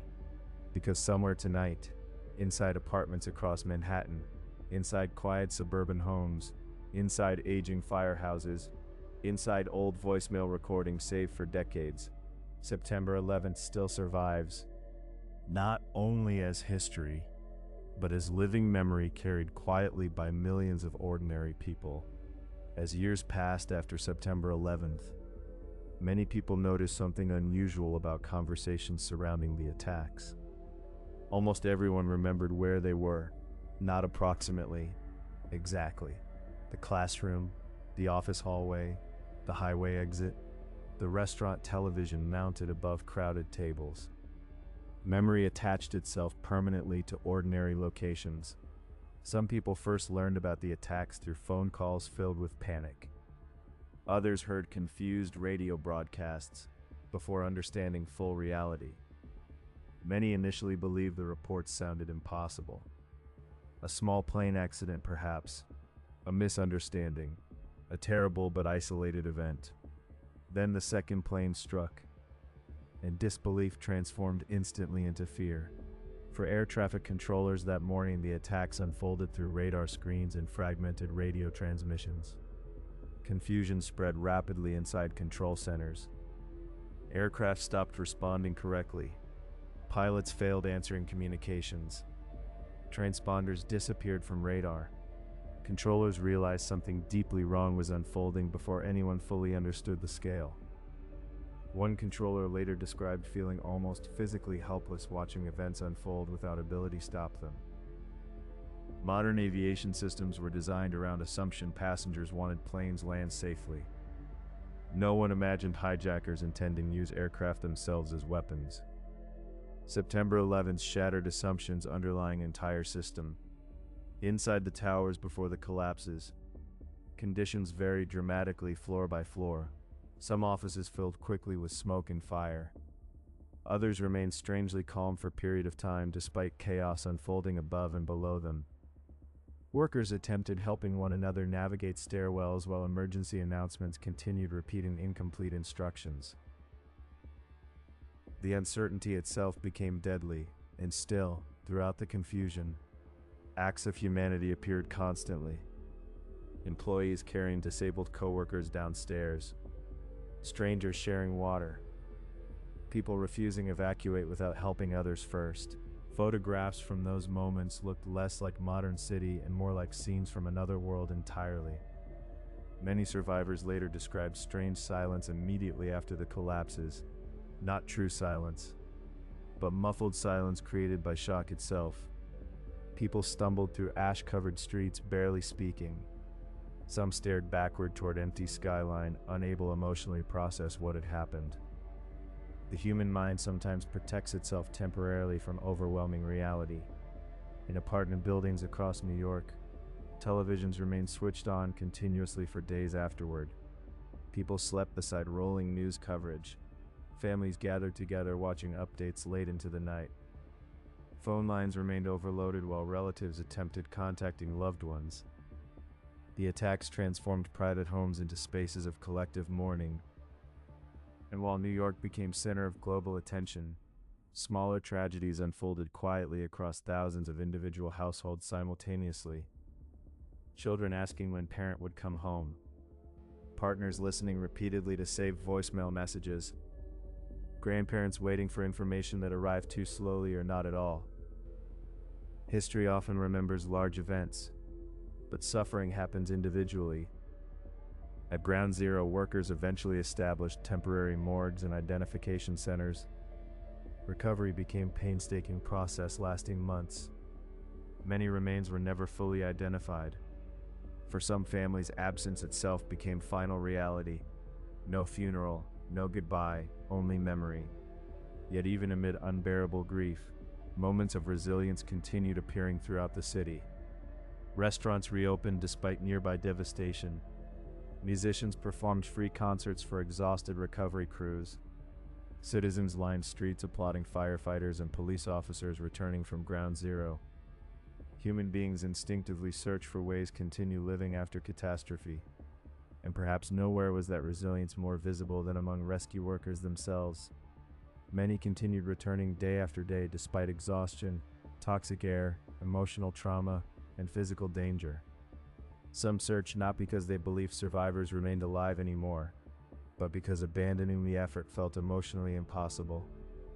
For firefighters especially, September 11th became sacred and painful memory, carried permanently through departments across America. Photos of fallen crews filled station walls, memorial plaques multiplied, bagpipes and funeral processions became familiar sounds throughout New York for months afterward. Entire firehouses mourned together. Meanwhile, political leaders spoke increasingly about retaliation and war. Television audiences watched troop deployments begin overseas while smoke still rose from Ground Zero. The emotional shock of September 11th rapidly transformed into global military and political response. Entire centuries seemed to shift direction within weeks. But beneath all the geopolitical consequences, certain simpler emotional truths remained strongest for ordinary people. Fear while watching live broadcasts, relief hearing loved ones survived, grief realizing someone never would. Those emotions survived longer than headlines or speeches. Today, tourists standing beside the memorial pools often run fingers gently across engraved names, while water disappears endlessly into darkness below. Some names receive flowers every year, others receive handwritten notes. Some visitors simply stand silently for long periods without speaking, because certain tragedies resist ordinary language. And perhaps September 11th continues haunting human memory for one central reason. It revealed how thin the line can be between ordinary life and unimaginable catastrophe. One moment, coffee, meetings, subway rides, phone calls. The next, smoke, sirens, collapse, silence. That transformation happened within single morning beneath clear blue sky. And millions watched it happen together in real time. The emotional shock of that experience still echoes through generations afterward. The city survived, the country endured, new buildings rose where the towers once stood. But somewhere beneath the sounds of modern Manhattan tonight, beneath the traffic, the ferry horns, the glowing skyscrapers beside the Hudson River, memory still lingers quietly. The smoke, the fear, the courage, the falling ash, the echoes of September 11th still remain. Perhaps one of the most unsettling aspects of September 11th was how beautiful the morning looked before the attacks began. Survivors mentioned that detail constantly afterward. The sunlight, the sky, the clarity of the air above Manhattan. Everything about the weather suggested peaceful, ordinary day. And maybe that contrast made the violence feel even more surreal emotionally. Disaster is easier for human mind to imagine during storms. Dark clouds, warning sirens, signs something dangerous approaches. But September 11th arrived beneath perfect calm. History sometimes enters human life quietly before becoming catastrophic. Inside restaurants near the World Trade Center that morning, breakfast orders remained half-finished on tables after the impacts. Coffee cups sat abandoned beside newspapers discussing stock markets, sports scores, and weather forecasts. Tiny, ordinary scenes froze permanently in time. People who expected continue normal routines suddenly vanished into historical tragedy instead. For workers inside neighboring buildings, the attacks unfolded through windows directly across from the towers. Some witnessed flames spreading floor by floor. Others watched desperate civilians signaling for help from broken windows high above Manhattan. Many later admitted those images never fully left their minds afterward. Certain memories become permanent once seen. In schools throughout New York, teachers attempted keeping students calm, while parents rushed desperately across the city trying to reunite with children. Phone networks failed repeatedly, traffic froze across bridges and tunnels, rumors spread faster than facts. Fear moved through the city almost like another form of smoke itself. And still, despite confusion everywhere, acts of leadership emerged quietly. Transit workers guided civilians through dark subway tunnels, teachers comforted frightened children, office managers organized evacuations through smoke-filled stairwells. Not all heroism looks dramatic. Sometimes heroism simply means helping others remain calm during chaos. At emergency dispatch centers, operators answered endless calls from trapped civilians inside the towers. Some callers described unbearable smoke. Others reported injured coworkers unable to move. Some simply asked operators stay on the line because they did not want to die alone. Those conversations became emotional burden many dispatchers carried for the rest of their lives. One dispatcher later admitted hearing fear in human voice changed permanently after September 11th. The tone, the breathing, the silence between words. Certain calls remained impossible to forget emotionally, even decades later. Meanwhile, rescue helicopters circled above Manhattan, searching desperately for possible rooftop evacuations, but intense smoke and heat made landing impossible. For many trapped above the impact zones, that realization destroyed final remaining hope of escape. The distance between rescue and survival became impossible to close in time. Outside the city, families across America watched news coverage while trying to repeatedly call loved ones working in New York or traveling aboard flights involved in the attacks. Phones rang endlessly, voicemail systems filled completely, conversations cut off suddenly.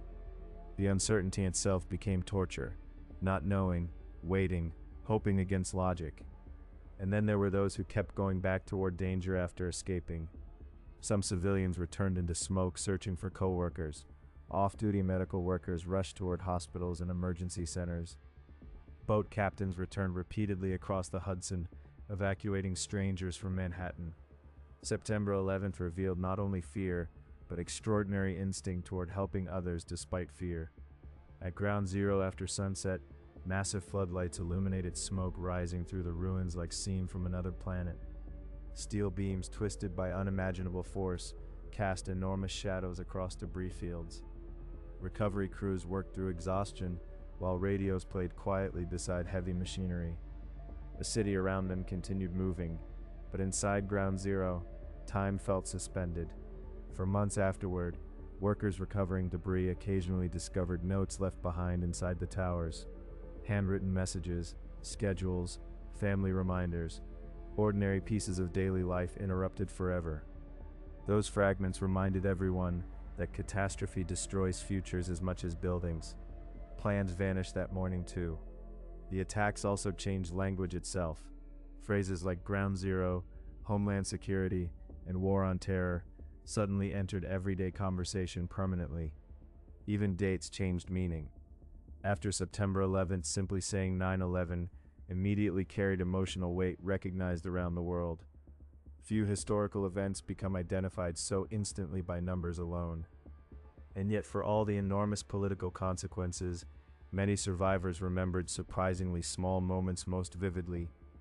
A stranger sharing a bottle of water, a firefighter placing hand on frightened civilian's shoulder while guiding evacuation. Tiny acts of humanity became anchors inside overwhelming chaos. Perhaps because human mind searches instinctively for kindness during catastrophe. Moments proving compassion still exists, even while surrounded by destruction. September 11th produced unimaginable horror. but it also produced countless acts of decency history rarely captures fully. Years later, documentaries, books, museums, and memorials continued trying to explain the attacks to newer generations. But explanation alone can never fully recreate emotional reality of that morning. The confusion, the disbelief, the panic spreading live across television screens worldwide. Some historical moments must be felt emotionally to truly understand their impact.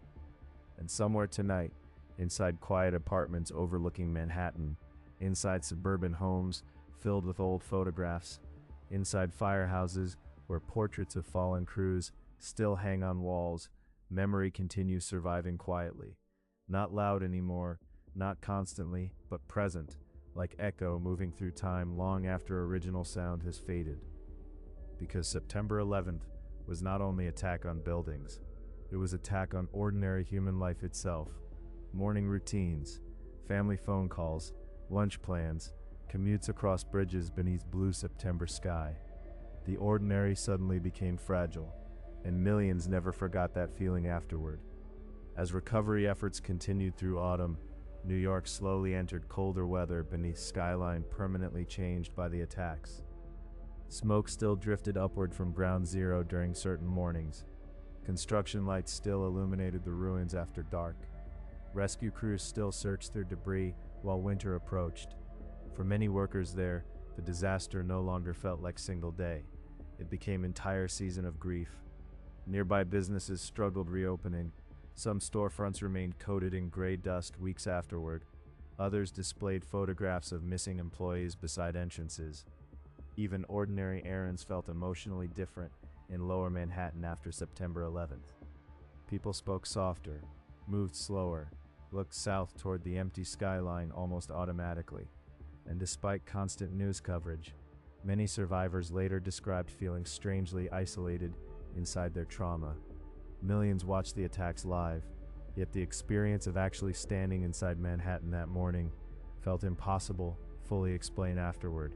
The smell, the dust, the panic moving through crowds, the sound during the collapses. Certain realities resist language. For some people, healing began through talking. For others, through silence. Counselors, churches, support groups, and memorial gatherings spread throughout New York, helping survivors and families process overwhelming grief. But trauma rarely follows simple timeline. Some individuals broke emotionally days later, others years later. The body remembers fear long after mind attempts moving forward. Meanwhile, children who lost parents during the attacks slowly grew older. Many learned about mothers or fathers through stories told repeatedly by relatives and friends. Favorite songs, personality quirks, old photographs from vacations and birthdays. Memory became inheritance passed carefully from one generation to another. At the same time, new recruits joined fire departments and police academies inspired directly by courage they witnessed after September 11th. Young people watched emergency workers run toward collapsing buildings that morning, and for some, that bravery shaped the rest of their lives afterward. Perhaps that became another unexpected legacy of the attacks. Tragedy created trauma, but it also revealed examples of sacrifice and duty powerful enough to inspire future generations. Inside museums and memorial archives, curators preserve thousands of artifacts connected to the attacks. Dust-covered shoes, damaged firefighter helmets, handwritten notes from evacuation stairwells, fragments of steel recovered from the towers. Objects ordinary before September 11th suddenly carried enormous emotional weight afterward. And over time, public memory of the attacks slowly evolved. Immediately afterward, the dominant emotions were shock and fear. Years later, reflection became deeper. People began asking broader questions about violence, war, security, grief, and resilience.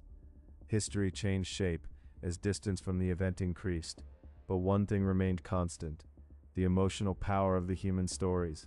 Not the politics, not the speeches, the people. Passengers aboard Flight 93, firefighters climbing stairwells, office workers helping strangers escape smoke-filled floors.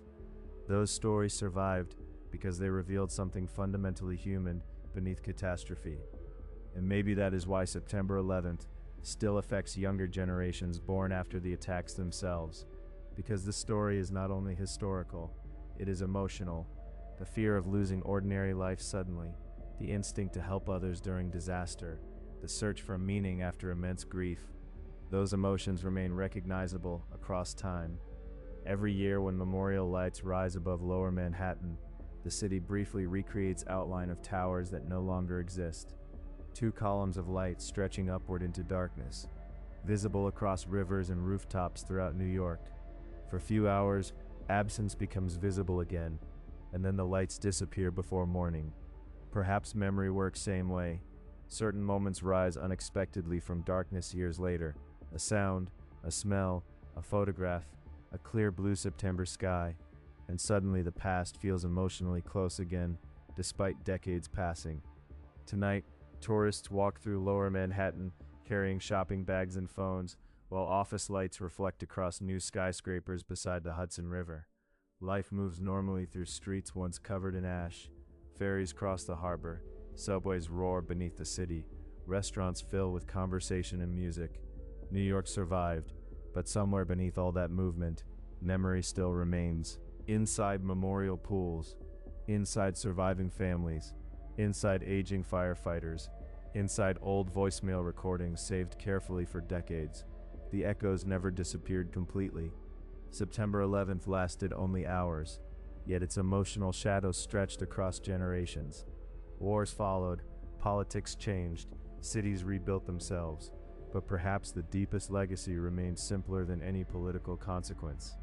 The reminder that ordinary life is fragile, that history can interrupt normal mourning without warning, and that even during humanity's darkest moments, ordinary people are still capable of extraordinary courage. The smoke eventually faded from the Manhattan skyline. The fires finally ended. The city moved forward. But somewhere tonight, beyond the memorial lights, beyond the names carved into bronze, beyond the silence beside falling water, the echoes of September 11th still remain. And perhaps they always will. In the years after the attacks, many survivors avoided watching footage from September 11th entirely, not because they forgot, but because they remembered too clearly already. The collapsing towers, the dust clouds, the screams echoing through Lower Manhattan. Television footage could pull people emotionally backward into the worst moments of their lives within seconds. Others did the opposite. They watched documentaries repeatedly, read every investigation report, studied timelines minute by minute, searching for understanding. Trauma affects people differently. Some seek distance from painful memory. Others search obsessively for meaning inside it. At universities and schools across the world, September 11th slowly entered history curriculum. Students born after the attacks learned about them through archived footage and survivor testimony. For younger generations, the events initially felt almost unreal. The images looked cinematic, impossible, too catastrophic to resemble ordinary reality. Yet for millions alive that morning, the memory remained painfully immediate, and perhaps that contrast became a strange part of how history evolves. One generation carries emotional memory, the next inherits historical narrative. Over time, tragedy slowly transforms from lived experience into story told afterward. But September 11th resisted that transition longer than most events, because the footage remained so vivid, so public, so deeply human. At Ground Zero during anniversaries, families often gathered before sunrise. Moments of silence marked the exact times each plane struck and each tower collapsed. As names were read aloud, many relatives touched engraved memorial panels gently while listening. Some closed eyes, some cried quietly, others simply stood motionless beside falling water. Grief changes shape across years, but it rarely disappears entirely. Meanwhile, New York itself continued transforming. New businesses opened, new buildings rose, new generations moved into neighborhoods surrounding Lower Manhattan. Life rebuilt itself layer by layer around memory. The city refused remaining frozen permanently in tragedy. That resilience became part of its identity too. And yet certain spaces inside Manhattan still carry emotional weight difficult to explain to visitors unfamiliar with the attacks. Particular street corners, views across the Hudson River, the sound of low-flying aircraft between skyscrapers. For survivors, ordinary environments sometimes remain connected forever to extraordinary fear. One man later described how every September morning with perfectly clear sky still made him uneasy decades afterward. Another admitted he instinctively looked toward emergency exits inside tall buildings no matter where he went. The attacks altered subconscious behavior permanently for many people. Fear became woven quietly into routine. At the same time, acts of remembrance expanded far beyond New York. Memorials appeared across different states and countries. Pieces of steel recovered from the towers traveled into museums, parks, and fire stations around the world. The tragedy no longer belonged only to one city. It became shared global memory. And somewhere beneath all the political debates that followed, ordinary human grief remained constant. Families continued missing birthdays and holidays shared with people lost during the attacks. Children became adults carrying memories of parents they barely knew. Friends aged while preserving photographs and voicemail recordings from 2001. Time moved forward, but emotionally, part of many lives remained connected forever to that morning. Perhaps that is why stories from September 11th still resonate so deeply, because they reveal how quickly civilization can change, and how strongly human beings cling to one another when it does. Inside stairwells filled with smoke, inside grounded airports, inside crowded hospitals and emergency centers, people searched instinctively for connection, for reassurance, for family, for each other. Even now, decades later, certain names still immediately evoke emotion around the world. The Twin Towers, Ground Zero, Flight 93. Not simply because of politics or history, but because those names became connected to deeply human experiences: fear, loss, courage, survival, and memory. As evening falls over Manhattan tonight, lights from new skyscrapers reflect across the river where smoke once filled the sky. Tourists photograph the skyline. Ferries cross dark water beneath glowing bridges. Office workers walk home through crowded streets. The city lives, and perhaps that itself became final answer to the attacks. Not revenge, not speeches, not even rebuilding towers. Continuation, life continuing despite grief. Because terrorism seeks fear powerful enough to freeze human civilization itself. Yet New York kept moving, people kept loving, families kept rebuilding lives after unimaginable loss. Human beings continued forward, and somewhere beneath the movement of modern city, beneath subway tunnels and crowded sidewalks, beneath memorial lights rising into night sky every September, the echoes of September 11th still remain. The silence, the courage, the ordinary morning that suddenly became history. Those echoes continue moving quietly through time, and perhaps they always will. There were also people who survived September 11th by margins so small they almost felt unreal afterward. Someone missed train by few minutes. Someone overslept alarm clock. Someone stopped to buy coffee before work. Tiny ordinary delays quietly separated life from death throughout the city that morning. One worker later described standing beneath the towers moments before the first impact, while arguing over parking ticket with police officer. The argument delayed him just long enough to remain outside the building instead of inside elevator heading upward. For years afterward, he recordedly replayed that moment repeatedly in his mind. History sometimes changes entire human lives through seconds. Inside nearby buildings after the attacks began, many office workers initially refused evacuation because they feared losing jobs or causing panic unnecessarily. Modern corporate culture had trained people to continue routines calmly during emergencies whenever possible. That instinct toward normality delayed some evacuations fatally. The human mind struggles accepting catastrophe while catastrophe is still unfolding. And even after the second plane struck, some individuals inside Manhattan still could not emotionally process what they were seeing.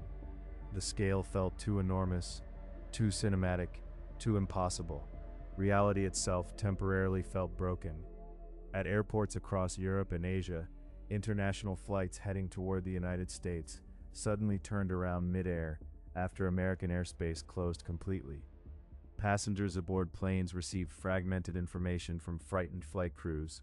Some learned about the attacks only after landing unexpectedly in unfamiliar countries hours later. The confusion spread globally through aviation systems almost instantly. Meanwhile, financial markets prepared for chaos unlike anything modern Wall Street had experienced before. The New York Stock Exchange remained closed for days. Economic uncertainty spread worldwide. Yet despite fear of collapse, markets eventually reopened, the city reopened, life resumed. That resilience became psychological statement as much as economic necessity. And perhaps nowhere was emotional resilience more visible than among families of victims themselves. Many transformed private grief into public action afterward. Scholarships, foundations, support groups, memorial projects, some dedicated entire lives to preserving stories of loved ones lost during the attacks, because memory became responsibility. At the same time, survivors often struggled with pressure from public attention.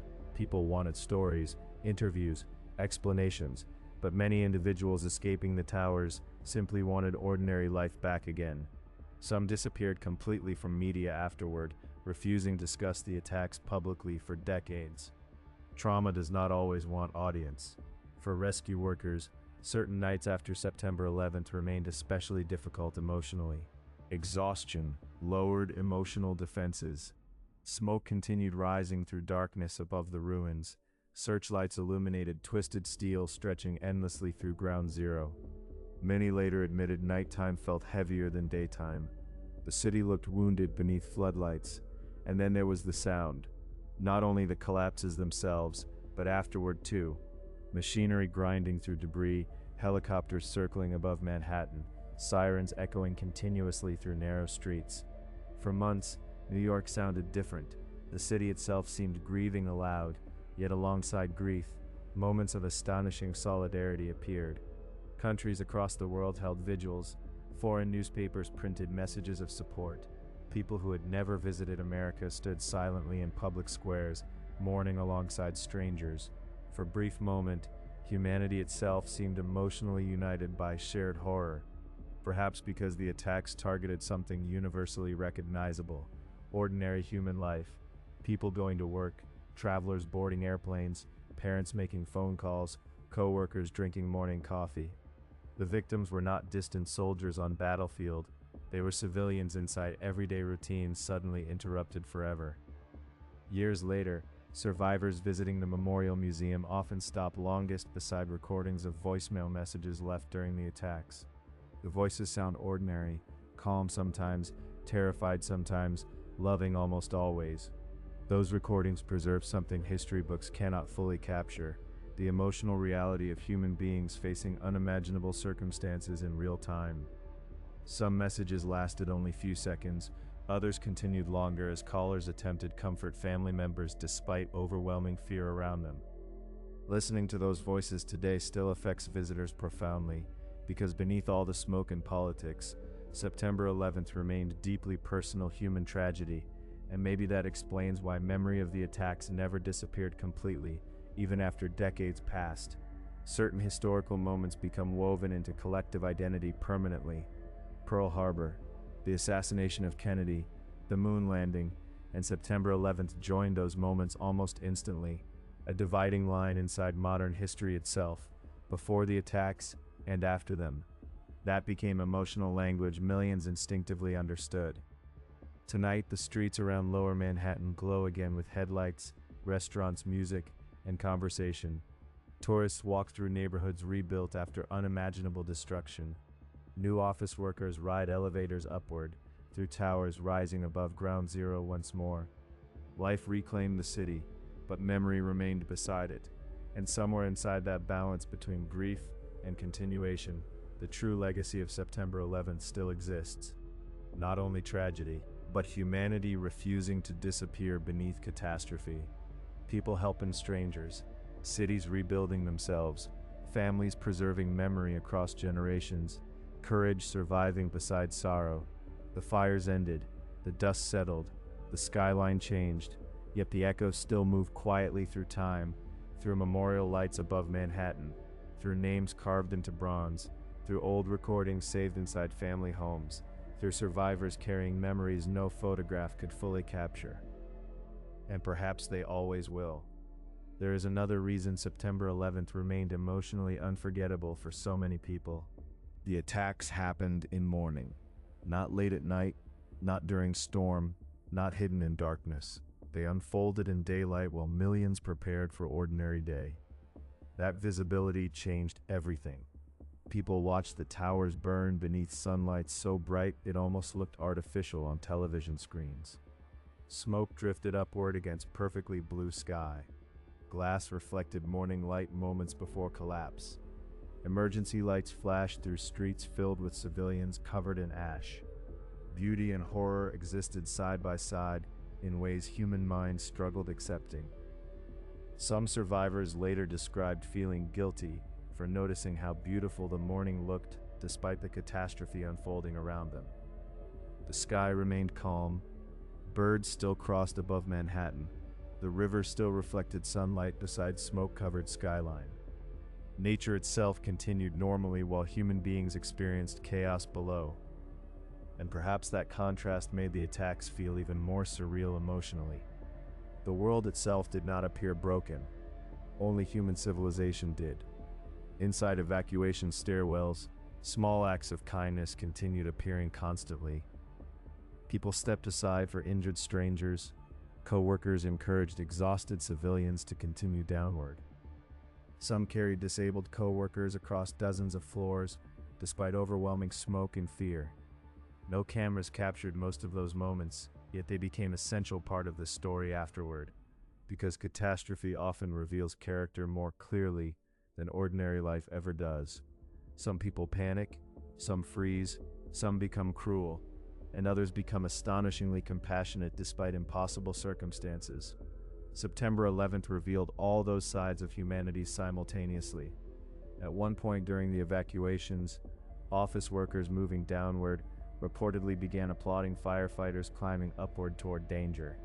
The applause spread floor by floor through stairwells filled with smoke. Civilians understood exactly what those firefighters were doing. They were moving toward death while everyone else escaped from it. Many firefighters never returned, yet they continued climbing anyway. That reality remained burned into public memory long after the attacks ended. Outside the towers after the collapses, thousands of survivors walked north through Manhattan covered in gray dust, while strangers handed out water from sidewalks and storefronts. Some civilians opened apartment lobbies as temporary shelters.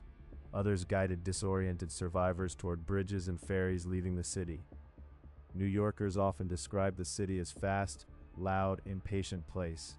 But during those hours, many witnessed extraordinary tenderness between strangers. At hospitals, medical workers continued waiting beside empty beds long into the night, hoping more survivors might still arrive from the ruins. Doctors who normally treated ordinary emergencies suddenly prepared for catastrophe beyond anything modern American medicine had experienced before. Yet despite preparation, nothing truly prepared people emotionally for scale of loss that followed. And then came the funerals, weeks and months of them, church bells, bagpipes, flags folded carefully into grieving hands, entire streets filled with firefighters saluting fallen colleagues, while families stood beneath photographs of loved ones lost inside the towers. For New York, mourning became part of daily life. Some neighborhoods lost multiple residents during the attacks. Certain firehouses lost so many men that surviving crews later described stations feeling emotionally empty afterward. The city itself carried visible grief everywhere. Memorial posters, candles, flowers, photographs taped beside subway entrances and building walls. Meanwhile, the world outside America changed rapidly too. Governments passed new security laws, military alliances shifted, airports transformed into heavily monitored spaces. An entire political era emerged directly from those hours in September. But despite all the global consequences, many survivors remembered simplest moments most vividly. The final hug before work, a missed phone call, someone holding stairwell door open. Human memory attaches deeply to intimacy during trauma, and perhaps that explains why stories from September 11th still resonate emotionally, even with people born long afterward. Because beneath all the history, the attacks exposed universal human fears: losing loved ones suddenly, feeling powerless, searching for safety, trying to protect strangers during chaos. Those emotions remain timeless. Years later, when tourists visit the Memorial Museum beneath Ground Zero, many stop longest beside recordings from emergency dispatch calls and voicemail messages left during the attacks.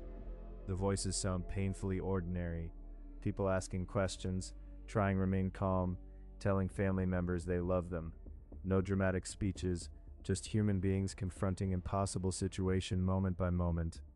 And maybe that became most haunting part of all. September 11th was not experienced like distant war. It happened through ordinary voices. Voices interrupted suddenly by smoke, collapse, static, and silence. Tonight, the Manhattan skyline glows again above the Hudson River. Ferries cross dark water beneath bridges filled with traffic. Restaurants overflow with conversation and music. Elevators rise through skyscrapers standing where destruction once covered the city. New York lives, but memory lives beside it too. Inside memorial pools where water disappears endlessly downward. Inside families preserving old photographs and recordings. Inside survivors still remembering exact smell of smoke drifting through the streets that morning. The attacks ended within hours. The echoes did not. And perhaps they never truly will, because certain moments become permanently woven into human history, not only through politics or war, but through memory carried quietly inside ordinary people for the rest of their lives. September 11th became one of those moments. A morning when fear, grief, courage, confusion, compassion, and loss all collided beneath same blue sky. And decades later, the echoes still remain. For many survivors, the hardest moments came after the television cameras eventually left. Not during the attacks themselves, afterward, when the adrenaline disappeared, when funerals ended, when ordinary routines slowly returned while grief remained frozen in place. Trauma often becomes quieter over time instead of smaller.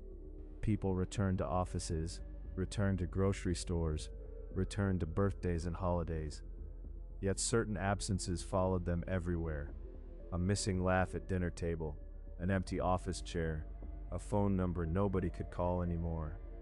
In apartments across New York, closets remained untouched for months or even years after the attacks. Shoes still beside doors, jackets still hanging where they were left before work that morning.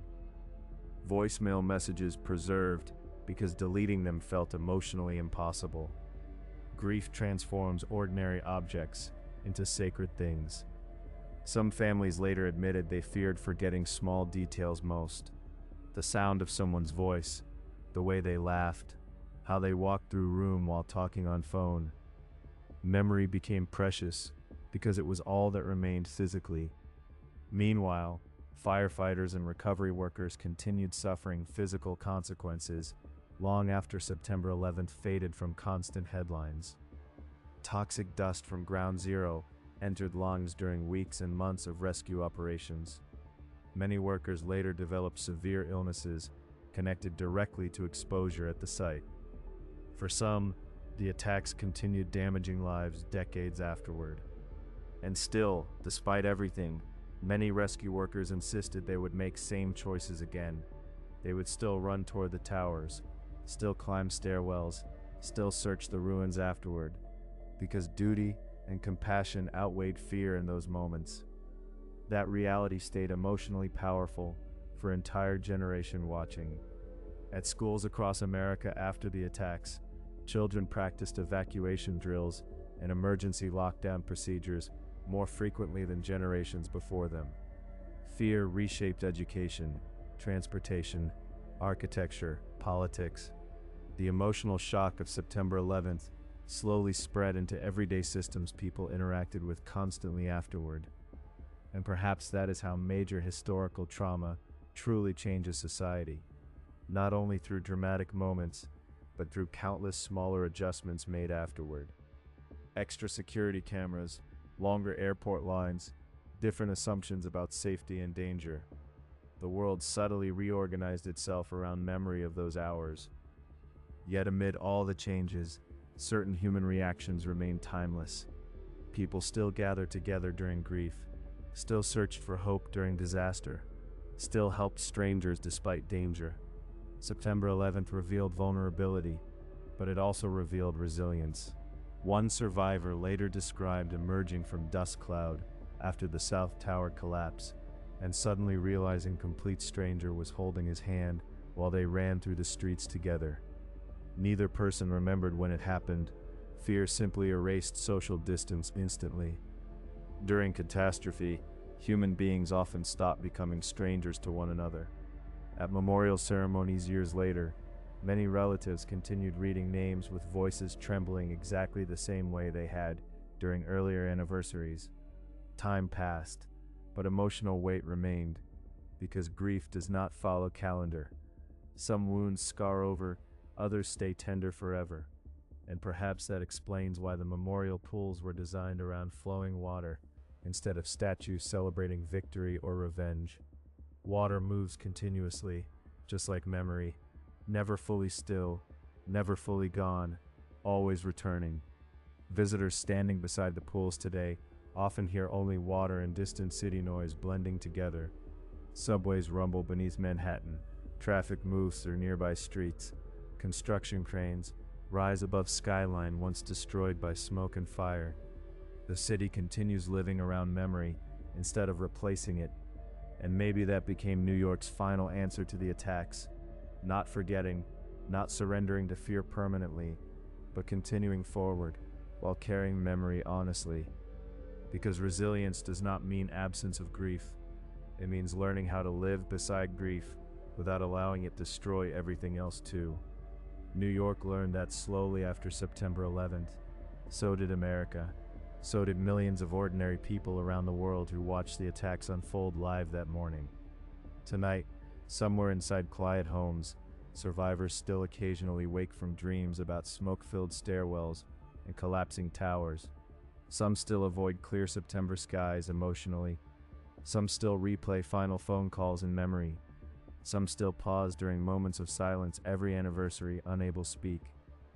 History survives inside human beings long after events themselves end, and somewhere beyond the lights of modern Manhattan, beyond memorial walls covered in names, beyond museums preserving twisted steel and dust-covered photographs, the echoes continue.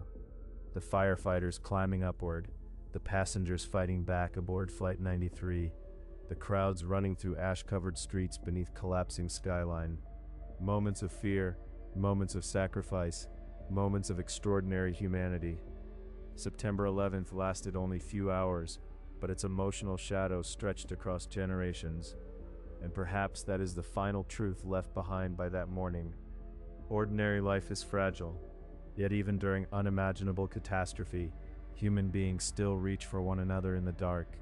And that may be the most powerful memory of all. There were also thousands of people who survived September 11th physically, yet carried invisible damage afterward nobody around them could easily see. Some became afraid of crowded spaces. Some avoided airplanes permanently.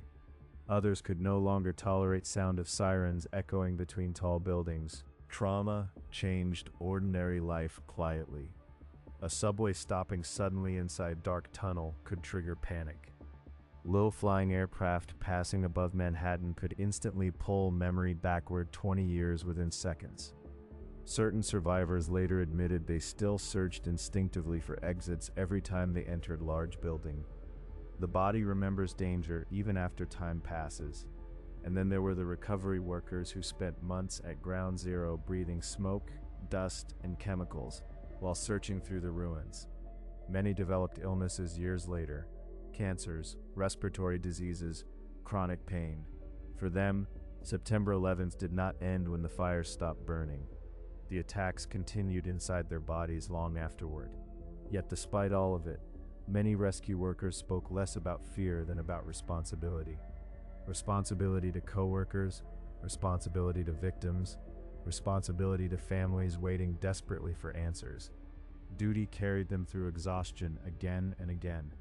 At night after recovery shifts ended, some workers sat silently together beside temporary rest stations, drinking coffee without speaking much at all. Words often felt inadequate, Everyone had seen too much already. Smoke drifted upward through floodlights, while heavy machinery echoed across the ruins. Lower Manhattan became a place suspended, somewhere between disaster zone and sacred ground, and slowly, piece by piece, the city began rebuilding itself physically. Debris removed, transportation repaired, businesses reopened. But emotional rebuilding moved slower, far slower, because rebuilding skyline is easier than rebuilding sense of safety. September 11th altered how millions viewed the modern world, not only Americans. People across the globe watched the attacks live and suddenly understood how vulnerable ordinary life could become. Airplanes transformed from symbols of travel into symbols of fear almost overnight. Children born after the attacks inherited world already shaped by that fear. Security checkpoints, surveillance cameras, emergency drills, armed police inside airports. For newer generations, those things often felt normal, but older generations remembered different world existing before September 11th, a world that now felt strangely distant. At memorial museums today, visitors sometimes stop longest beside damaged personal objects recovered from the towers. Burned shoes, dust-covered watches frozen at specific times, family photographs stained by smoke and water. Small, ordinary belongings somehow make tragedy feel more emotionally real than statistics ever could. Because numbers create distance, objects create intimacy. A single wedding ring recovered from the rubble reminds people that every victim carried entire life behind them. Family, friends, dreams, plans for future that suddenly disappeared. And perhaps that is why stories from September 11th continue resonating across generations. The attacks expose something universally human, how fragile ordinary life truly is. A normal morning can become historical catastrophe within minutes. A goodbye at apartment doorway can unknowingly become final conversation forever. That realization frightened millions, but it also deepened appreciation for ordinary moments afterward. Phone calls, family dinners, safe arrivals home from work. Small routines suddenly felt more valuable because people understood how quickly they could vanish. Over time, the skyline of New York healed visually. Glass towers rose again above Lower Manhattan. Tourists returned. Businesses expanded. The city regained its energy and movement. Yet memory remained layered beneath everything there. Invisible, persistent, quiet. Some evenings during sunset, light reflects across modern skyscrapers near Ground Zero almost exactly the way it reflected across the Twin Towers decades earlier. For a brief moment, past and present seemed to overlap emotionally, the city remembering itself. And somewhere inside that memory, the voices still remain. The firefighters climbing upward through smoke-filled stairwells. The passengers aboard Flight 93 deciding fight back. The final phone calls filled with love, fear, courage, and apology. Those voices survived longer than the towers themselves. Perhaps that became the final defeat of terrorism. The attacks destroyed buildings, but they could not destroy humanity visible inside the response afterward. Strangers helping strangers, families carrying memory forward, entire city refusing disappear beneath fear permanently. Courage outlived destruction. Tonight, Manhattan glows again beside the river. Subways move beneath crowded streets. Restaurants overflow with conversation. Office lights shine across skyline rebuilt after catastrophe. Life continues because human beings continue.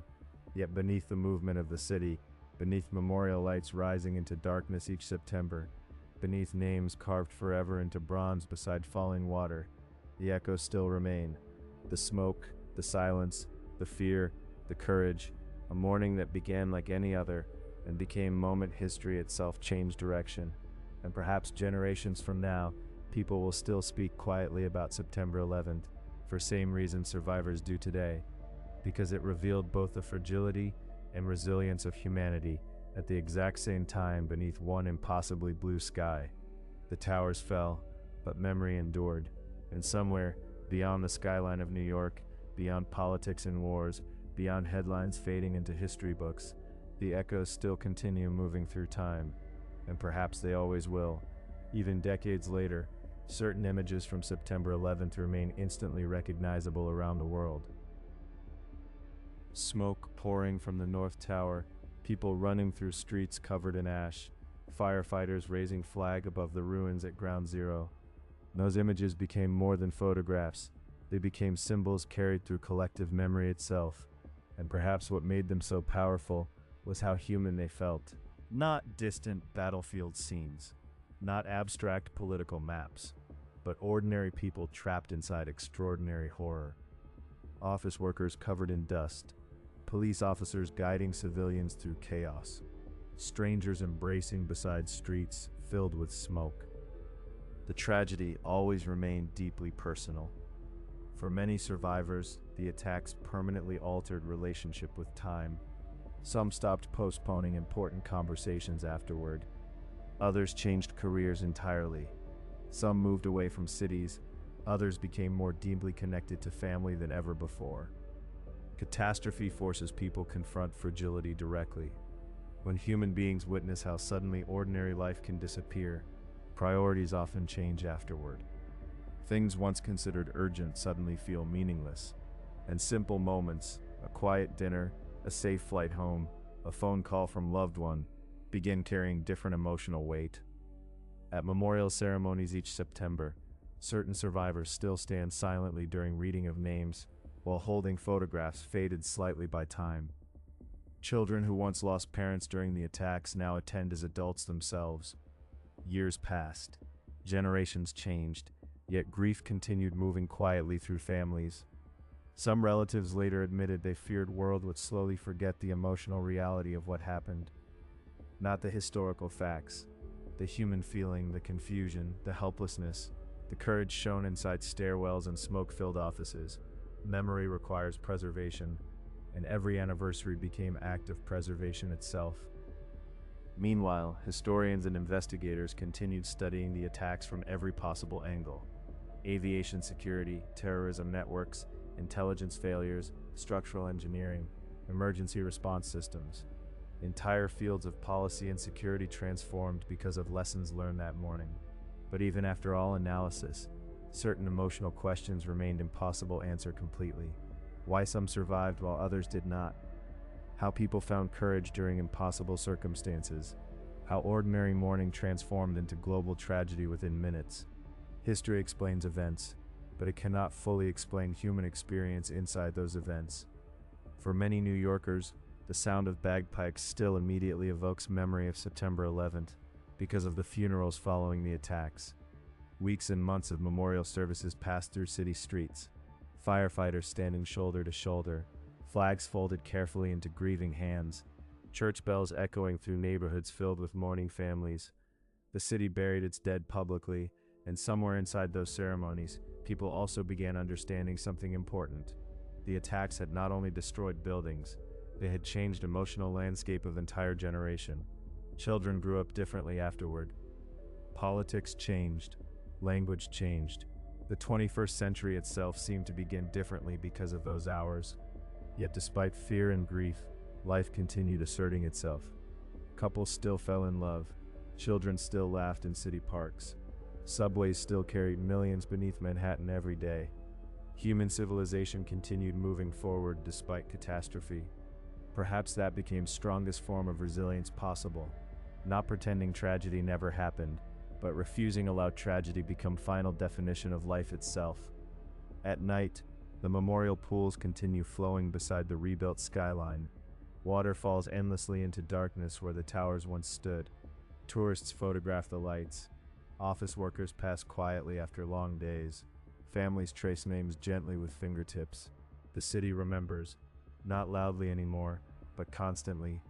And somewhere tonight, inside homes across America, inside aging firehouses, inside boxes filled with old photographs and saved voicemail recordings, September 11th still survives. Not as breaking news, not as political argument, but as human memory carried quietly through ordinary lives. The attacks lasted only a few hours, but their emotional echoes stretched across decades. The smoke faded, the skyline healed, the world moved forward, yet certain moments remained frozen forever beneath that blue September sky. The firefighters climbing upward, the passengers refusing surrender aboard Flight 93, the strangers helping one another through streets filled with ash and fear. moments revealing both humanity's fragility and humanity's extraordinary courage at the same time. And perhaps that is why September 11th will always remain more than historical event, because beneath all the politics and headlines, it was a story about human beings, ordinary people living ordinary lives until history interrupted them forever. And somewhere beyond the lights of Manhattan tonight, the echoes still remain. One of the strangest truths about September 11th is how normal the world looked immediately afterward, despite everything that had happened. The sun still crossed above Manhattan, traffic lights still changed colors, coffee shops still opened the next morning, civilization continued moving almost automatically, and yet, for millions of people, nothing felt normal anymore. Some survivors later described walking through New York after the attacks, feeling disconnected from reality itself. Store windows remained full of ordinary advertisements, people still discussed weather and sports, music still played quietly inside restaurants. The contrast felt surreal. How could ordinary life continue while so much grief existed at the same time? Perhaps that became one of the hardest emotional lessons after catastrophe. The world does not stop completely even when individual lives shatter. Morning still arrives, subways still run, cities continue breathing, and grieving people must somehow learn to continue breathing with them. At Ground Zero during recovery operations, workers sometimes discovered spaces inside the rubble where objects remained strangely untouched. Coffee cups still sitting upright, paperwork stacked neatly beneath debris, fragments of offices frozen exactly as they existed before collapse. Moments preserved beneath destruction, almost like time capsules from final ordinary morning. Those discoveries deeply affected rescue workers because they reminded everyone how suddenly life had changed. People inside those offices expected ordinary Tuesday. Meetings, lunch breaks, phone calls, commutes home later that evening. No one entered work imagining history waited only minutes away. And perhaps that unpredictability became one reason the attacks haunted people so deeply afterward. There had been no warning visible to ordinary civilians. No obvious sign catastrophe approached. Only clear blue sky above city beginning normal day. At airports after September 11th, fear became visible in subtle ways. Passengers studied one another more carefully. Silence inside planes sometimes felt heavier. Every unusual noise during flight attracted attention instantly. The emotional innocence surrounding travel disappeared almost overnight. Children growing up afterward inherited a world already transformed by those fears. Long security lines, armed officers at terminals. Restrictions and surveillance once considered extraordinary, becoming normal parts of everyday life. An entire generation adapted to reality shaped directly by the attacks. Meanwhile, survivors and families faced quieter struggles invisible to television audiences. Paperwork, insurance claims, funeral arrangements. Sorting through personal belongings returned from recovery sites. Grief often hides inside administrative details after tragedy. Ordinary tasks become emotionally overwhelming because they force people to confront loss repeatedly. Some families received only fragments of remains. Others received nothing at all. For them, absence itself became final reality. No final goodbye, no complete understanding, only memory. And still, despite unbearable grief, people continued finding ways to honor those lost. Scholarships established in victims' names, firehouses preserving portraits of fallen crews, annual ceremonies reading names aloud one by one. Memory became active resistance against forgetting. Perhaps that is why the phrase "never forget" survived so powerfully after September 11th. Not as political slogan alone, but as emotional promise. Promise that ordinary lives interrupted that morning would continue mattering long after headlines faded. Today, tourists standing near Ground Zero often hear sound of falling water before seeing the memorial itself.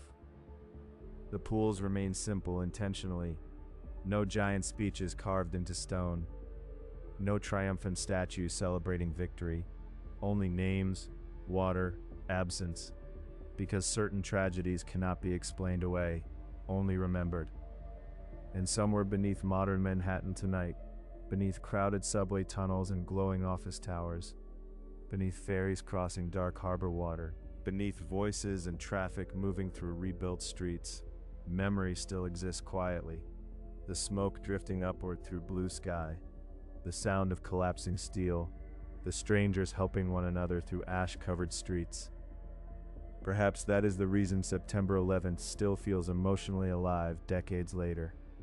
Not because people remain trapped in the past, but because the attacks revealed something timeless about humanity itself. Fear exists, hatred exists, violence exists, yet even during catastrophe, so does courage, so does compassion, so does sacrifice. The firefighters climbing upward proved that. The passengers aboard Flight 93 proved that. The strangers carrying injured civilians through smoke proved that.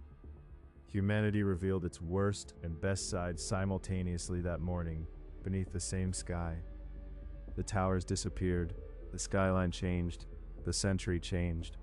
But somewhere beyond the memorial lights, beyond museums preserving twisted steel and dust-covered photographs, beyond names carved forever into bronze, the echoes continue, quietly, persistently, across generations, and perhaps they always will. There were moments after September 11th when New York almost seemed emotionally suspended between past and future. The city had survived, but many people were not yet certain what survival itself meant anymore. Morning commuters crossed bridges into Manhattan while smoke still drifted upward from Ground Zero in the distance. Restaurants reopened beside neighborhoods filled with memorial posters. Office workers returned to buildings standing only blocks from the ruins. Normal life attempted continuing beside overwhelming grief, and perhaps that coexistence became one of the defining emotional images of the aftermath. Human beings carrying coffee cups past walls covered in photographs of the missing, children laughing in parks while funeral processions moved through nearby streets. The world refusing stop completely, even while thousands of lives had been shattered. For survivors who escaped the towers, certain ordinary sounds continued carrying emotional weight years later. A sudden slam of heavy door, jet engines echoing between tall buildings, emergency alarms inside office towers. Fear attached itself invisibly to sound. The nervous system learned new language after trauma. Some survivors later admitted they avoided discussing September 11th entirely for long periods, not because they forgot, but because memory remained too vivid, too immediate. Words risked reopening emotions carefully buried beneath routine life. Others felt opposite responsibility. They believed telling the story mattered, especially as younger generations grew older without personal memory of the attacks themselves. So survivors gave interviews, visited classrooms, recorded testimony from museums and archives, because memory disappears unless someone carries it forward. At the same time, many families struggled with painful reality that public attention eventually faded while private grief continued. News coverage moved on, political debates changed direction, the world entered new crises, but inside homes across America, people still missed voices that never returned. Birthdays still arrived, wedding anniversaries still arrived, children graduated from schools without parents who should have been there to see it. Loss continued quietly long after cameras disappeared. And perhaps that became another truth revealed by September 11th. History happens publicly, but grief happens privately. The world watched towers collapse together, but afterward, millions mourned separately inside homes, hospitals, churches, and quiet apartments filled with photographs and old voicemail recordings. At memorial ceremonies years later, certain family members still cried during reading of names exactly as they had during earliest anniversaries. Time softened some wounds, but others remained permanently open because love does not disappear simply because years pass. Meanwhile, New York itself transformed physically around the memory of the attacks. Construction cranes rose where smoke once filled the skyline. Glass towers reflected sunlight above streets once buried beneath ash. Tourists photographed memorial pools standing where the Twin Towers once touched the sky. The city rebuilt, but it rebuilt around memory instead of erasing it. Perhaps that was important, not pretending tragedy never happened, not hiding grief beneath modern architecture, but allowing memory and continuation exist beside one another honestly. And still, there remained moments when the past suddenly felt emotionally close again. A clear September morning, a low airplane crossing Manhattan, the sound of bagpipes during memorial ceremony.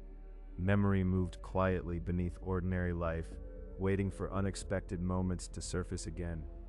Some firefighters who responded that morning later described never truly leaving September 11th emotionally. Part of them remained inside those stairwells forever. The smoke, the radio calls, the collapsing steel. Certain experiences become permanent rooms inside human memory. Yet despite unimaginable loss, many people also carried profound appreciation for humanity afterward. Strangers helping strangers through smoke-filled streets. Passengers fighting back aboard Flight 93, knowing survival was unlikely.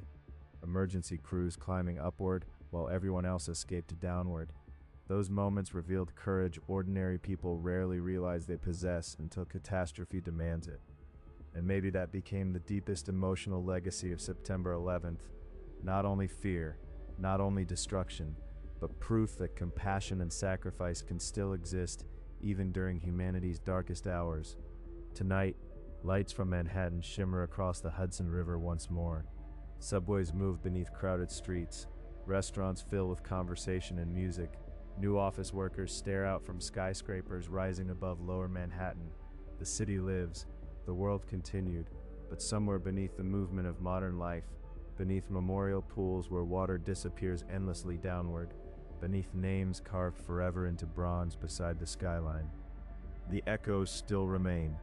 The smoke against blue sky, the silence after the collapses, the courage inside stairwells filled with fear. Moments carried quietly through generations, because September 11th was never only story about destruction, it was story about human beings, ordinary people living ordinary lives, until one morning history interrupted them forever.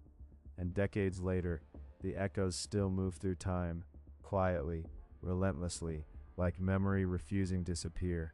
For some people, September 11th became memory divided into sounds instead of images. The roar of jet engines above Manhattan, the alarms echoing through office floors, the collapse itself, deep, violent, almost impossible to describe afterward. And then the silence that followed. Not total silence, but stunned silence, the kind that appears when human mind cannot immediately process what eyes have just witnessed. People stood in streets covered with ash, staring toward empty skyline. Some cried openly, others could not speak at all. The towers had existed so permanently inside New York life that their disappearance felt emotionally unreal. Many survivors later described instinctively looking upward for weeks afterward, expecting the buildings still be there. Memory takes time to accept absence, especially absence that large, and perhaps that became one of the deepest wounds left behind by the attacks. Not only destruction, but sudden disappearance, an entire section of skyline erased within single morning, thousands of voices erased with it. And Ground Zero after the collapses, workers searched carefully through debris, while massive cranes moved twisted steel across smoking ruins. The recovery effort became enormous physical labor, mixed constantly with emotional grief. Every discovery mattered. Every recovered photograph, every personal belonging, every sign someone had existed there that morning. Some workers later admitted they stopped thinking in terms of buildings entirely. The towers no longer felt like architecture. They felt like human loss made visible. Steel beams became reminders of offices once filled with conversation, coffee, laughter, and ordinary routine life. Meanwhile, television audiences across the world continued watching replayed footage endlessly. The second plane striking the South Tower, people running through clouds of ash, the collapses replayed from different camera angles again and again. Those images became burned into collective memory of entire generation, and because the attacks unfolded live, millions experienced same emotional progression together: confusion, fear, disbelief, horror, silence, almost simultaneously across the world. For children especially, September 11th often became the first moment they witnessed adults completely unsure what to say. Teachers struggled explaining events. Parents struggled answering questions. News anchors struggled maintaining composure on live television. The certainty adults usually projected suddenly disappeared. That emotional uncertainty itself became unforgettable, and yet, amid all the confusion, people still searched instinctively for ways to help one another. Blood donation centers filled immediately. Volunteers arrived from across the country. Restaurants delivered food to exhausted rescue crews working through smoke and debris.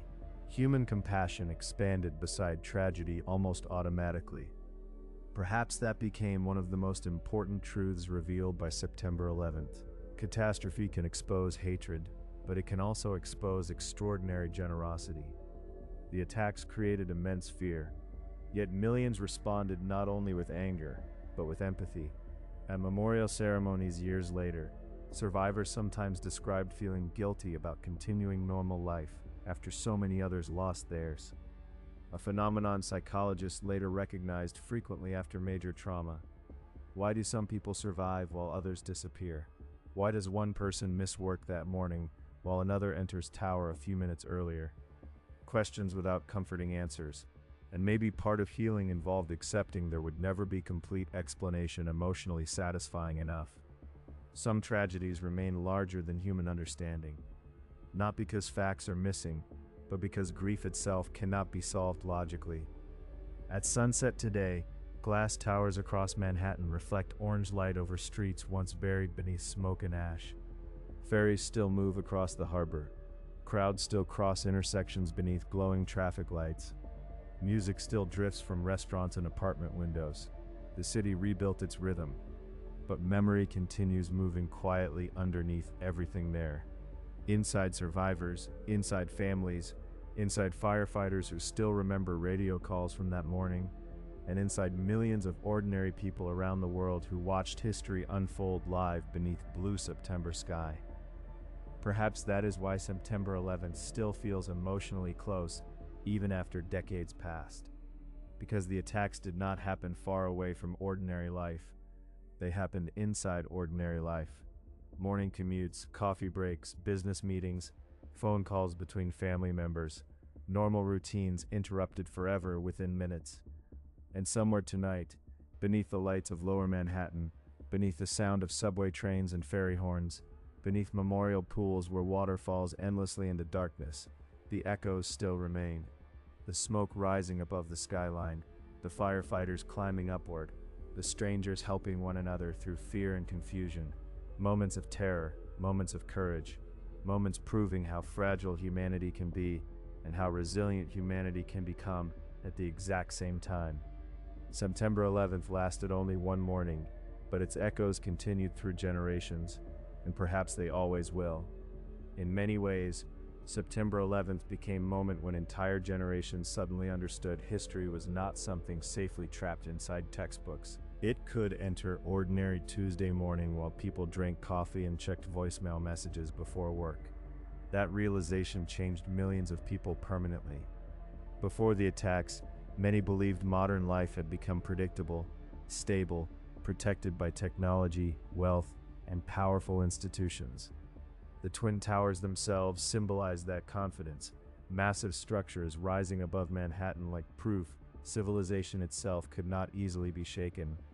Then, within less than 2 hours, both towers disappeared, and with them, certain assumptions disappeared too. The belief that ordinary life would continue uninterrupted forever. The belief that major catastrophe belonged only to distant places. The belief that modern systems could prevent anything unthinkable from happening. September 11th shattered illusion of permanence. At the same time, the attacks revealed another truth equally powerful. Human beings remain capable of extraordinary courage when confronted with unimaginable fear. Not theoretical courage, real courage. The kind that climbs smoke-filled stairwells while everyone else escapes downward. The kind that stays beside injured stranger instead of running alone. The kind that fights hijackers aboard airplane, knowing survival may already be impossible. Those moments became emotional foundation beneath memory of September 11th, not only destruction, but response to destruction. For survivors who escaped the towers, life afterward often divided emotionally into two eras, before September 11th and after it. Some changed careers, some moved away from cities entirely, others became closer to family than ever before. When people witness mortality directly, priorities often rearrange themselves permanently afterward. Small moments suddenly matter more: dinner with family, phone call from loved one, safe arrival home after ordinary workday. The attacks transformed how millions understood fragility of normal life, and perhaps that explains why anniversaries of September 11th still carry emotional weight decades later. The ceremonies are not only about remembering tragedy, they are also about remembering humanity revealed during tragedy. Firefighters, paramedics, police officers, boat captains, office workers helping strangers through smoke and fear. People discovering strength they themselves may never have known existed before that morning. At the memorial pools today, water continues falling endlessly into darkness where the towers once stood. The sound never stops, day or night, winter or summer. Tourists arrive from around the world carrying cameras and phones, but many eventually fall silent, standing beside the names, because some places change human behavior instinctively. Perhaps silence feels appropriate there, because language itself still feels insufficient after all these years. How do you fully explain moment when modern skyline collapsed lies before the eyes of entire world? How do you fully explain phone calls from trapped offices above smoke and fire? How do you fully explain grief stretching across generations afterward? Some experiences become larger than words, and yet, people continue trying to tell the story anyway. Survivors continue giving testimony. Families continue preserving photographs and recordings. Teachers continue explaining the attacks to younger generations born afterward. Because memory matters. Because forgetting feels dangerous. Because ordinary lives interrupted that morning deserve to remain remembered. Tonight, lights from Manhattan reflect across dark water exactly the way they did before September 11th. Ferries still cross the harbor. Subway trains still move beneath crowded streets. Music still drifts from restaurants and apartment windows. Life reclaimed the city. But memory lives beside that life permanently now. Inside firefighters who still remember the radio calls. Inside survivors who still wake from dreams about smoke-filled stairwells. Inside children who grew up hearing stories about parents they lost too young. The attacks ended within hours. The echoes did not, and perhaps they never truly will, because September 11th became more than a historical event. It became human memory shared across generations. A reminder that ordinary mornings can change history forever. A reminder that fear can spread quickly, but so can courage. The towers fell, the smoke faded, the skyline healed, yet somewhere beyond the lights of modern New York tonight, beyond memorial pools and museum walls, beyond photographs preserved carefully inside family homes, the echoes still continue moving quietly through time. The voices, the sirens, the falling ash, the strangers helping one another beneath impossible circumstances.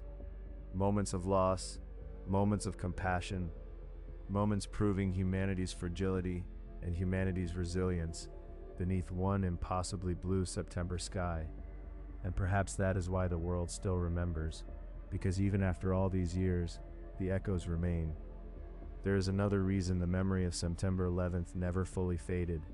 The attacks unfolded in front of cameras. Entire world watched human beings experience catastrophe in real time, without distance or delay.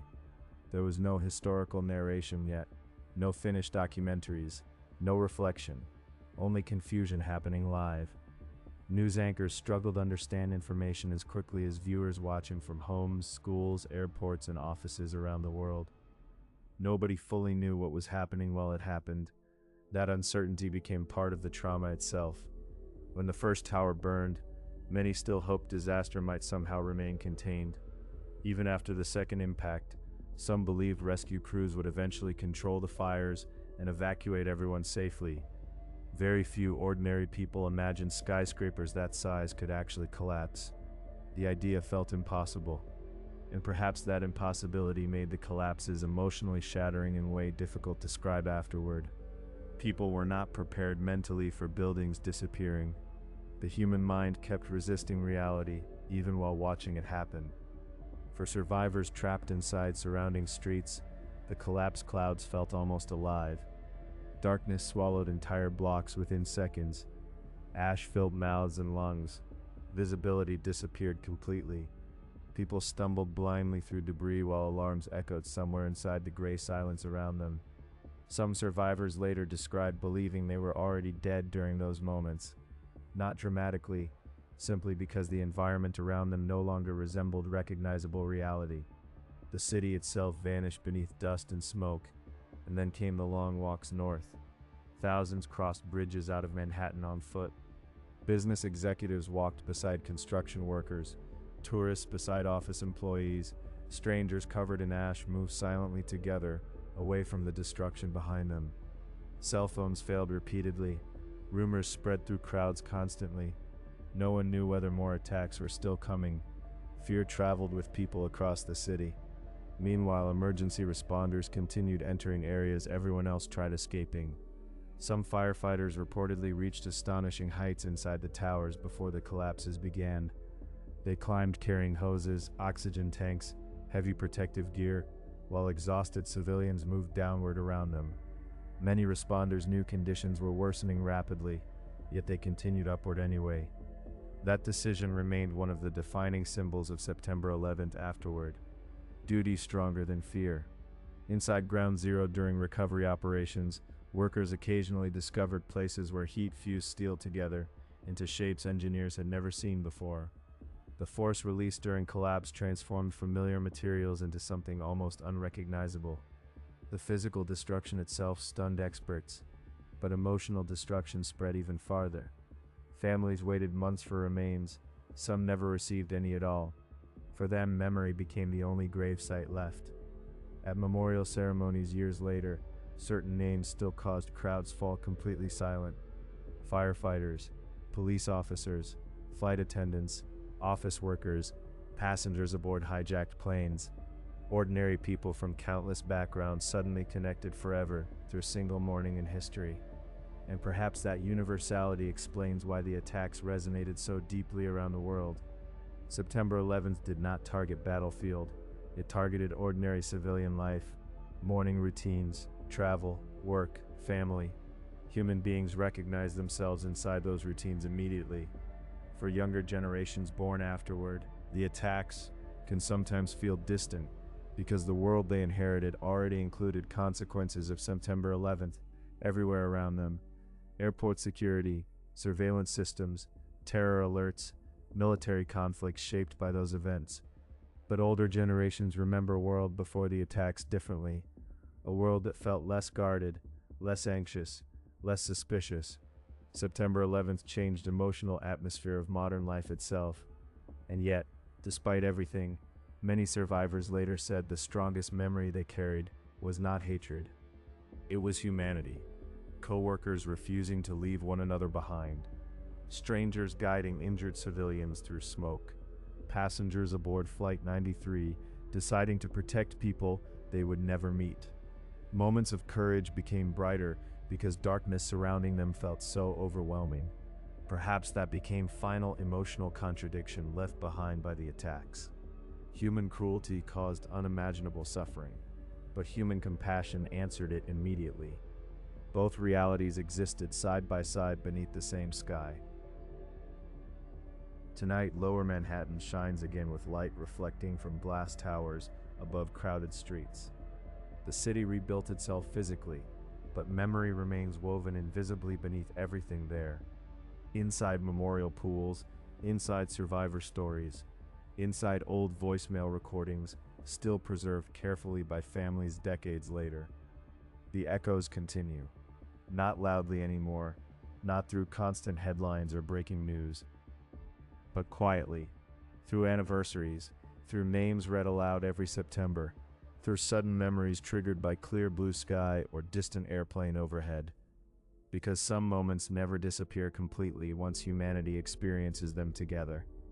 The smoke, the falling ash, the firefighters climbing upward, the silence after the towers disappeared. Those images moved beyond history. They became part of collective human memory itself. And perhaps they always will. Because September 11th was not only about destruction, it was about ordinary people confronting unimaginable fear and still choosing courage, compassion, sacrifice, and love during one of the darkest mornings modern world had ever seen.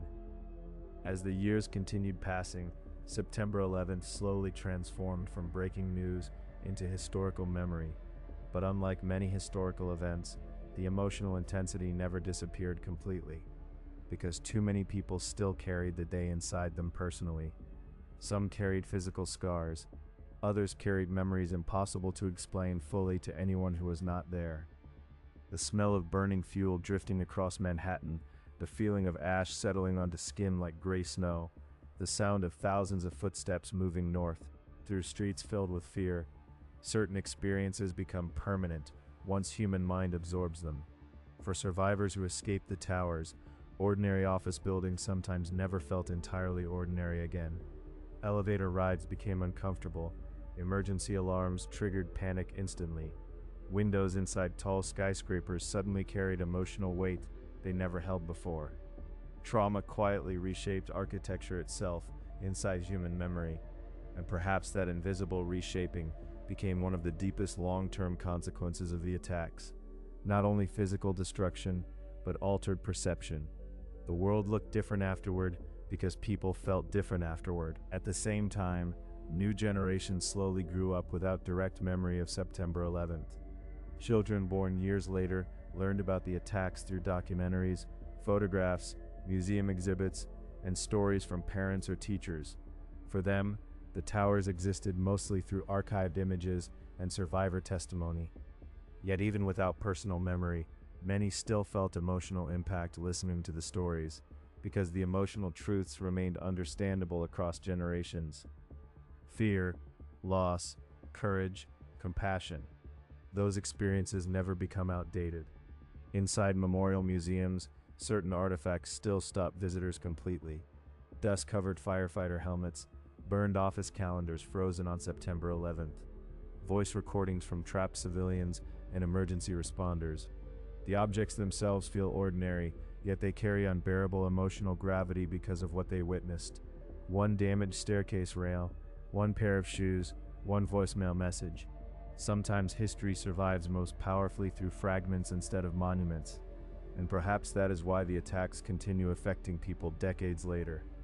Not because everyone remembers every political detail, but because they remember human moments, the strangers helping each other through smoke, the passengers aboard Flight 93 refusing surrender, the firefighters climbing upward despite understanding the danger waiting above them.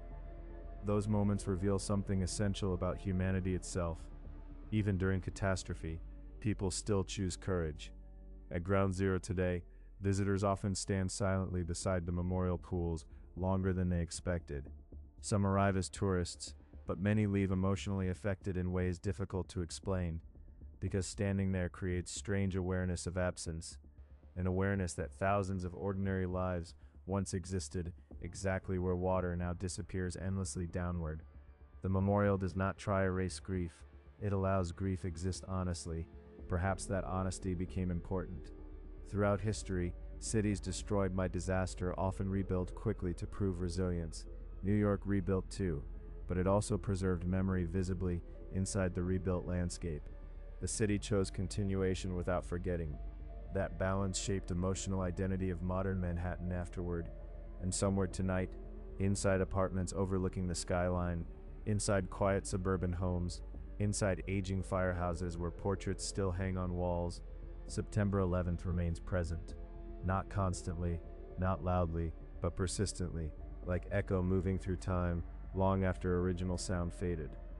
Certain survivors still pause when hearing airplane engines overhead during clear September mornings. Certain families still replay saved voicemail recordings every anniversary. Certain firefighters still remember radio transmissions from inside the towers with painful clarity. Memory survives differently inside different people, but it survives, and perhaps that is why the story still matters. Because September 11th revealed both the vulnerability and resilience of humanity at the exact same time. Hatred destroyed lives that morning, but compassion appeared immediately beside destruction. Fear spread rapidly, yet courage spread too. Changed security systems, changed wars and governments. But beyond all those consequences, the deepest legacy remained emotional. The reminder that ordinary life can disappear suddenly, and the reminder that human beings are still capable of extraordinary sacrifice when it does. Tonight, ferries still cross dark water beneath Manhattan bridges.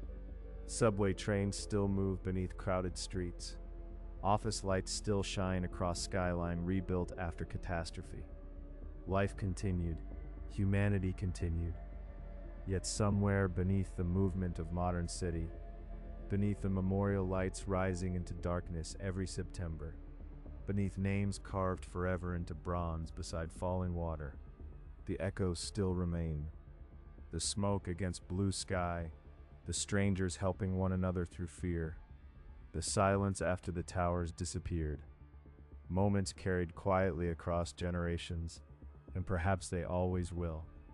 Because some mornings become more than history. They become part of humanity itself. Perhaps one of the most haunting realities about September 11th is how many people spent the morning believing they still had plenty of time. Time to finish meeting, time to call family later, time to return home after work. Human beings naturally assume tomorrow exists. The attacks shattered that assumption for millions. Inside the towers before the collapses, many workers continued trying to reassure one another, even while smoke spread through hallways and stairwells. Some shared wet towels to help breathing. Others guided injured strangers downward through darkness. Co-workers refused abandoning one another despite growing panic around them. Moments of compassion survived even inside overwhelming fear. And perhaps that became one reason the story remained emotionally powerful decades later. Because courage during September 11th rarely looked dramatic at first. It looked ordinary. A person holding door open, someone carrying stranger downstairs, a firefighter continuing upward despite exhaustion. Tiny decisions repeated thousands of times across single morning. Outside Manhattan, families watched television coverage while trying desperately contact loved ones inside the city. Phones rang endlessly without answer. Voicemail boxes filled completely. Every unknown number suddenly carried terrifying possibility. Waiting became its own form of suffering. Some relatives spent entire day moving between hospitals, shelters, and information centers, searching for names on survivor lists. Hope rose and collapsed repeatedly with every rumor, a possible rescue, an unidentified survivor, a phone call may be coming soon. The human mind clings to hope, even while reality grows darker. At Ground Zero after sunset, massive floodlights illuminated twisted steel, rising from smoking ruins like skeleton of vanished city. Recovery workers moved carefully through unstable debris, while helicopters circled overhead. The air remained heavy with smoke and dust. Many workers later admitted nighttime felt emotionally hardest. Darkness made destruction feel endless. And yet, despite exhaustion, crews continued searching, hour after hour, day after day, week after week, not because conditions were easy, because abandoning the effort felt impossible emotionally. Perhaps that persistence became another form of courage, rarely discussed enough afterward. Not only dramatic heroism during the attacks themselves, but quiet endurance afterward. Continuing recovery work despite grief, continuing funerals despite exhaustion, continuing daily life despite trauma. In schools across America, teachers struggled helping children understand why the attacks happened. Many adults themselves still lacked answers emotionally satisfying enough. How do you explain hatred capable of turning passenger airplanes into weapons? How do you explain why ordinary civilians became targets? Certain questions remain painful precisely because they resist simple explanation. And over time, the emotional memory of September 11th slowly became layered with other historical events, wars, political divisions, economic crises, new generations growing older. Yet somehow, the attacks themselves never disappeared from collective memory completely. Perhaps because the footage remained so immediate.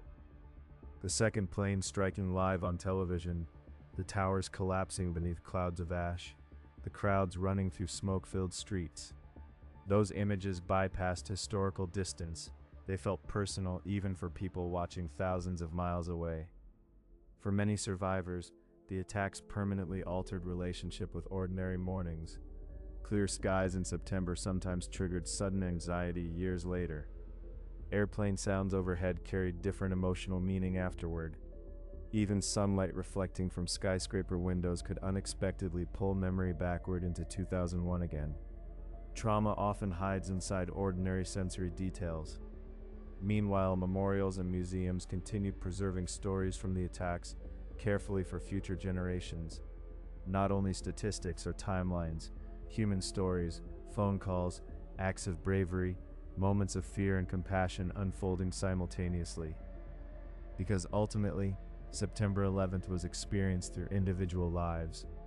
One firefighter climbing staircase, one passenger making final phone call, one stranger helping another person covered in ash through streets they could barely see. History is built from moments like that, and perhaps that is why the attacks still matter emotionally after so many years, not because skyscrapers collapsed, but because human beings revealed who they were during collapse.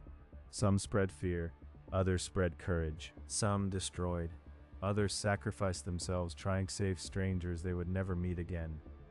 The world changed after September 11th. Governments changed, airports changed, wars began, cities rebuilt, but maybe the deepest change happened quietly inside ordinary people. An awareness of fragility, an understanding that normal life is not guaranteed forever.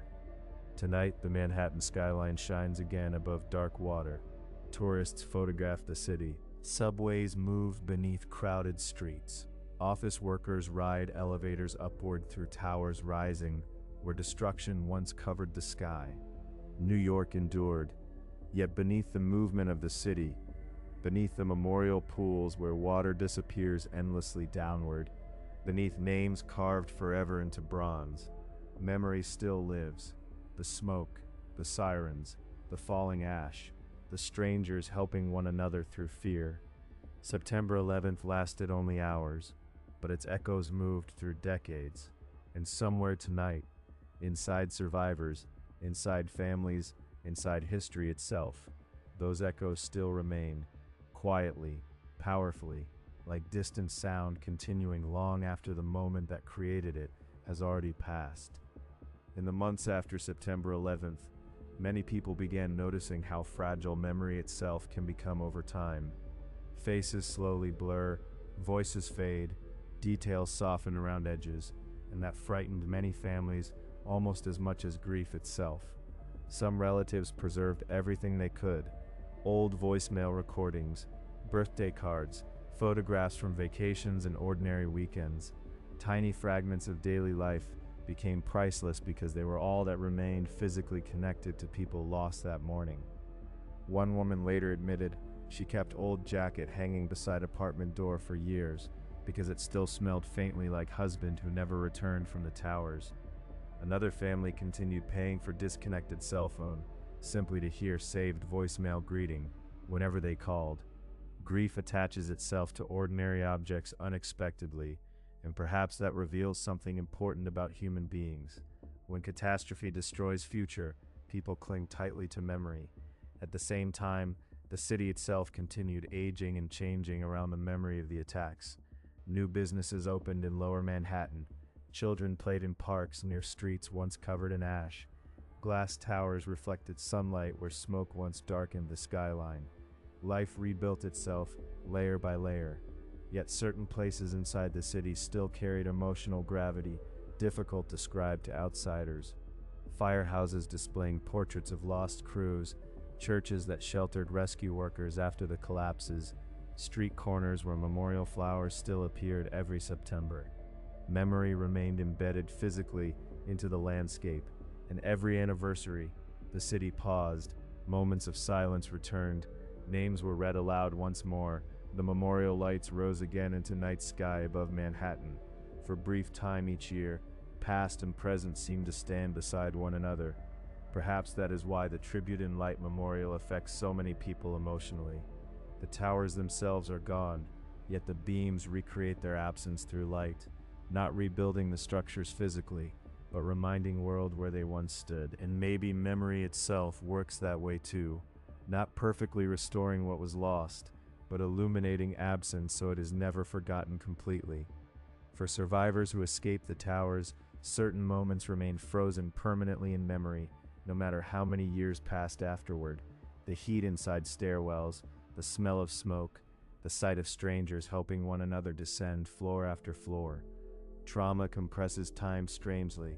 Some moments remain vivid forever, while entire years afterward blur together. Meanwhile, younger generations continued learning about September 11th through stories told by parents, teachers, documentaries, and museums. For them, the attacks belong to history, yet the emotional impact still crossed generations because the human experiences inside the story remained universal. Fear, loss, courage, compassion, those emotions never become outdated. At Ground Zero today, water falls endlessly into darkness, while crowds move quietly around the memorial pools. Tourists lower voices instinctively, families touch engraved names gently with fingertips. Children ask questions about towers they never saw standing themselves. The memorial became a place where history and grief continue meeting across generations. And perhaps that is the final reason September 11th still matters so deeply. Not only because buildings collapsed, but because millions witnessed ordinary human beings confronting unimaginable circumstances together. Passengers refusing surrender aboard Flight 93, firefighters climbing upward through smoke-filled stairwells, strangers carrying injured civilians through streets buried beneath ash, moments proving courage can exist even beside overwhelming fear. The attacks changed politics, changed warfare, changed security systems across the world, but beyond all those historical consequences, the deepest impact remained emotional. The realization that ordinary life is fragile, and the realization that human compassion can survive even during catastrophe.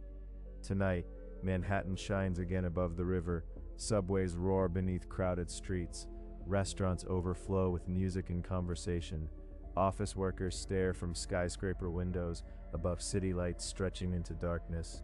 The city endured, humanity endured, yet somewhere beneath the movement of modern life, beneath memorial pools and museum walls, beneath names carved forever into bronze beside falling water, the echoes still remain. The smoke against blue sky, the silence after the collapses, the strangers helping one another through fear and confusion, moments carried quietly through memory across generations, because some mornings become more than history, they become part of humanity itself, and September 11th became one of those mornings, a day when the world witnessed terrible loss and extraordinary courage. Beneath one impossibly clear September sky, as time continued moving forward, the world slowly changed around the memory of September 11th. Children born after the attacks became adults. New skyscrapers rose above lower Manhattan. Wars began and ended. Entire political eras came and went. Yet somehow, the emotional gravity of that morning never disappeared completely. Because September 11th was never only about destruction. It was about interruption. The interruption of ordinary life, ordinary dreams, ordinary routines people assumed would continue tomorrow. Coffee left unfinished beside office desks. Voicemails never returned. Families waiting for someone who would never walk through the door again.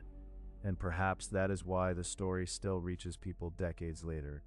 Everyone understands ordinary life. Everyone understands loving someone and expecting another day together.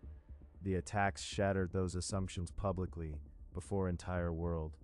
But they also revealed something else, something equally powerful. They revealed what human beings become when confronted with fear beyond imagination. Firefighters climbing upward, while civilians escaped downward. Passengers aboard Flight 93 choosing resistance instead of surrender. Strangers carrying injured people through streets buried beneath ash. Moments of extraordinary courage emerging from ordinary individuals. Most of those people did not wake up believing they would become heroes that morning. They woke up expecting meetings, phone calls, flights, and ordinary Tuesday routines. History chose them unexpectedly. And when history arrived, many chose compassion over fear. At Ground Zero today, water continues falling endlessly into darkness where the towers once stood. The sound never truly stops. Visitors stand quietly reading names carved into bronze, while modern Manhattan rises around them. Subway trains still rumble beneath the city. Ferries still cross the harbor. Office lights still glow across the skyline every night. Life continued. That continuation became answer to the attacks themselves.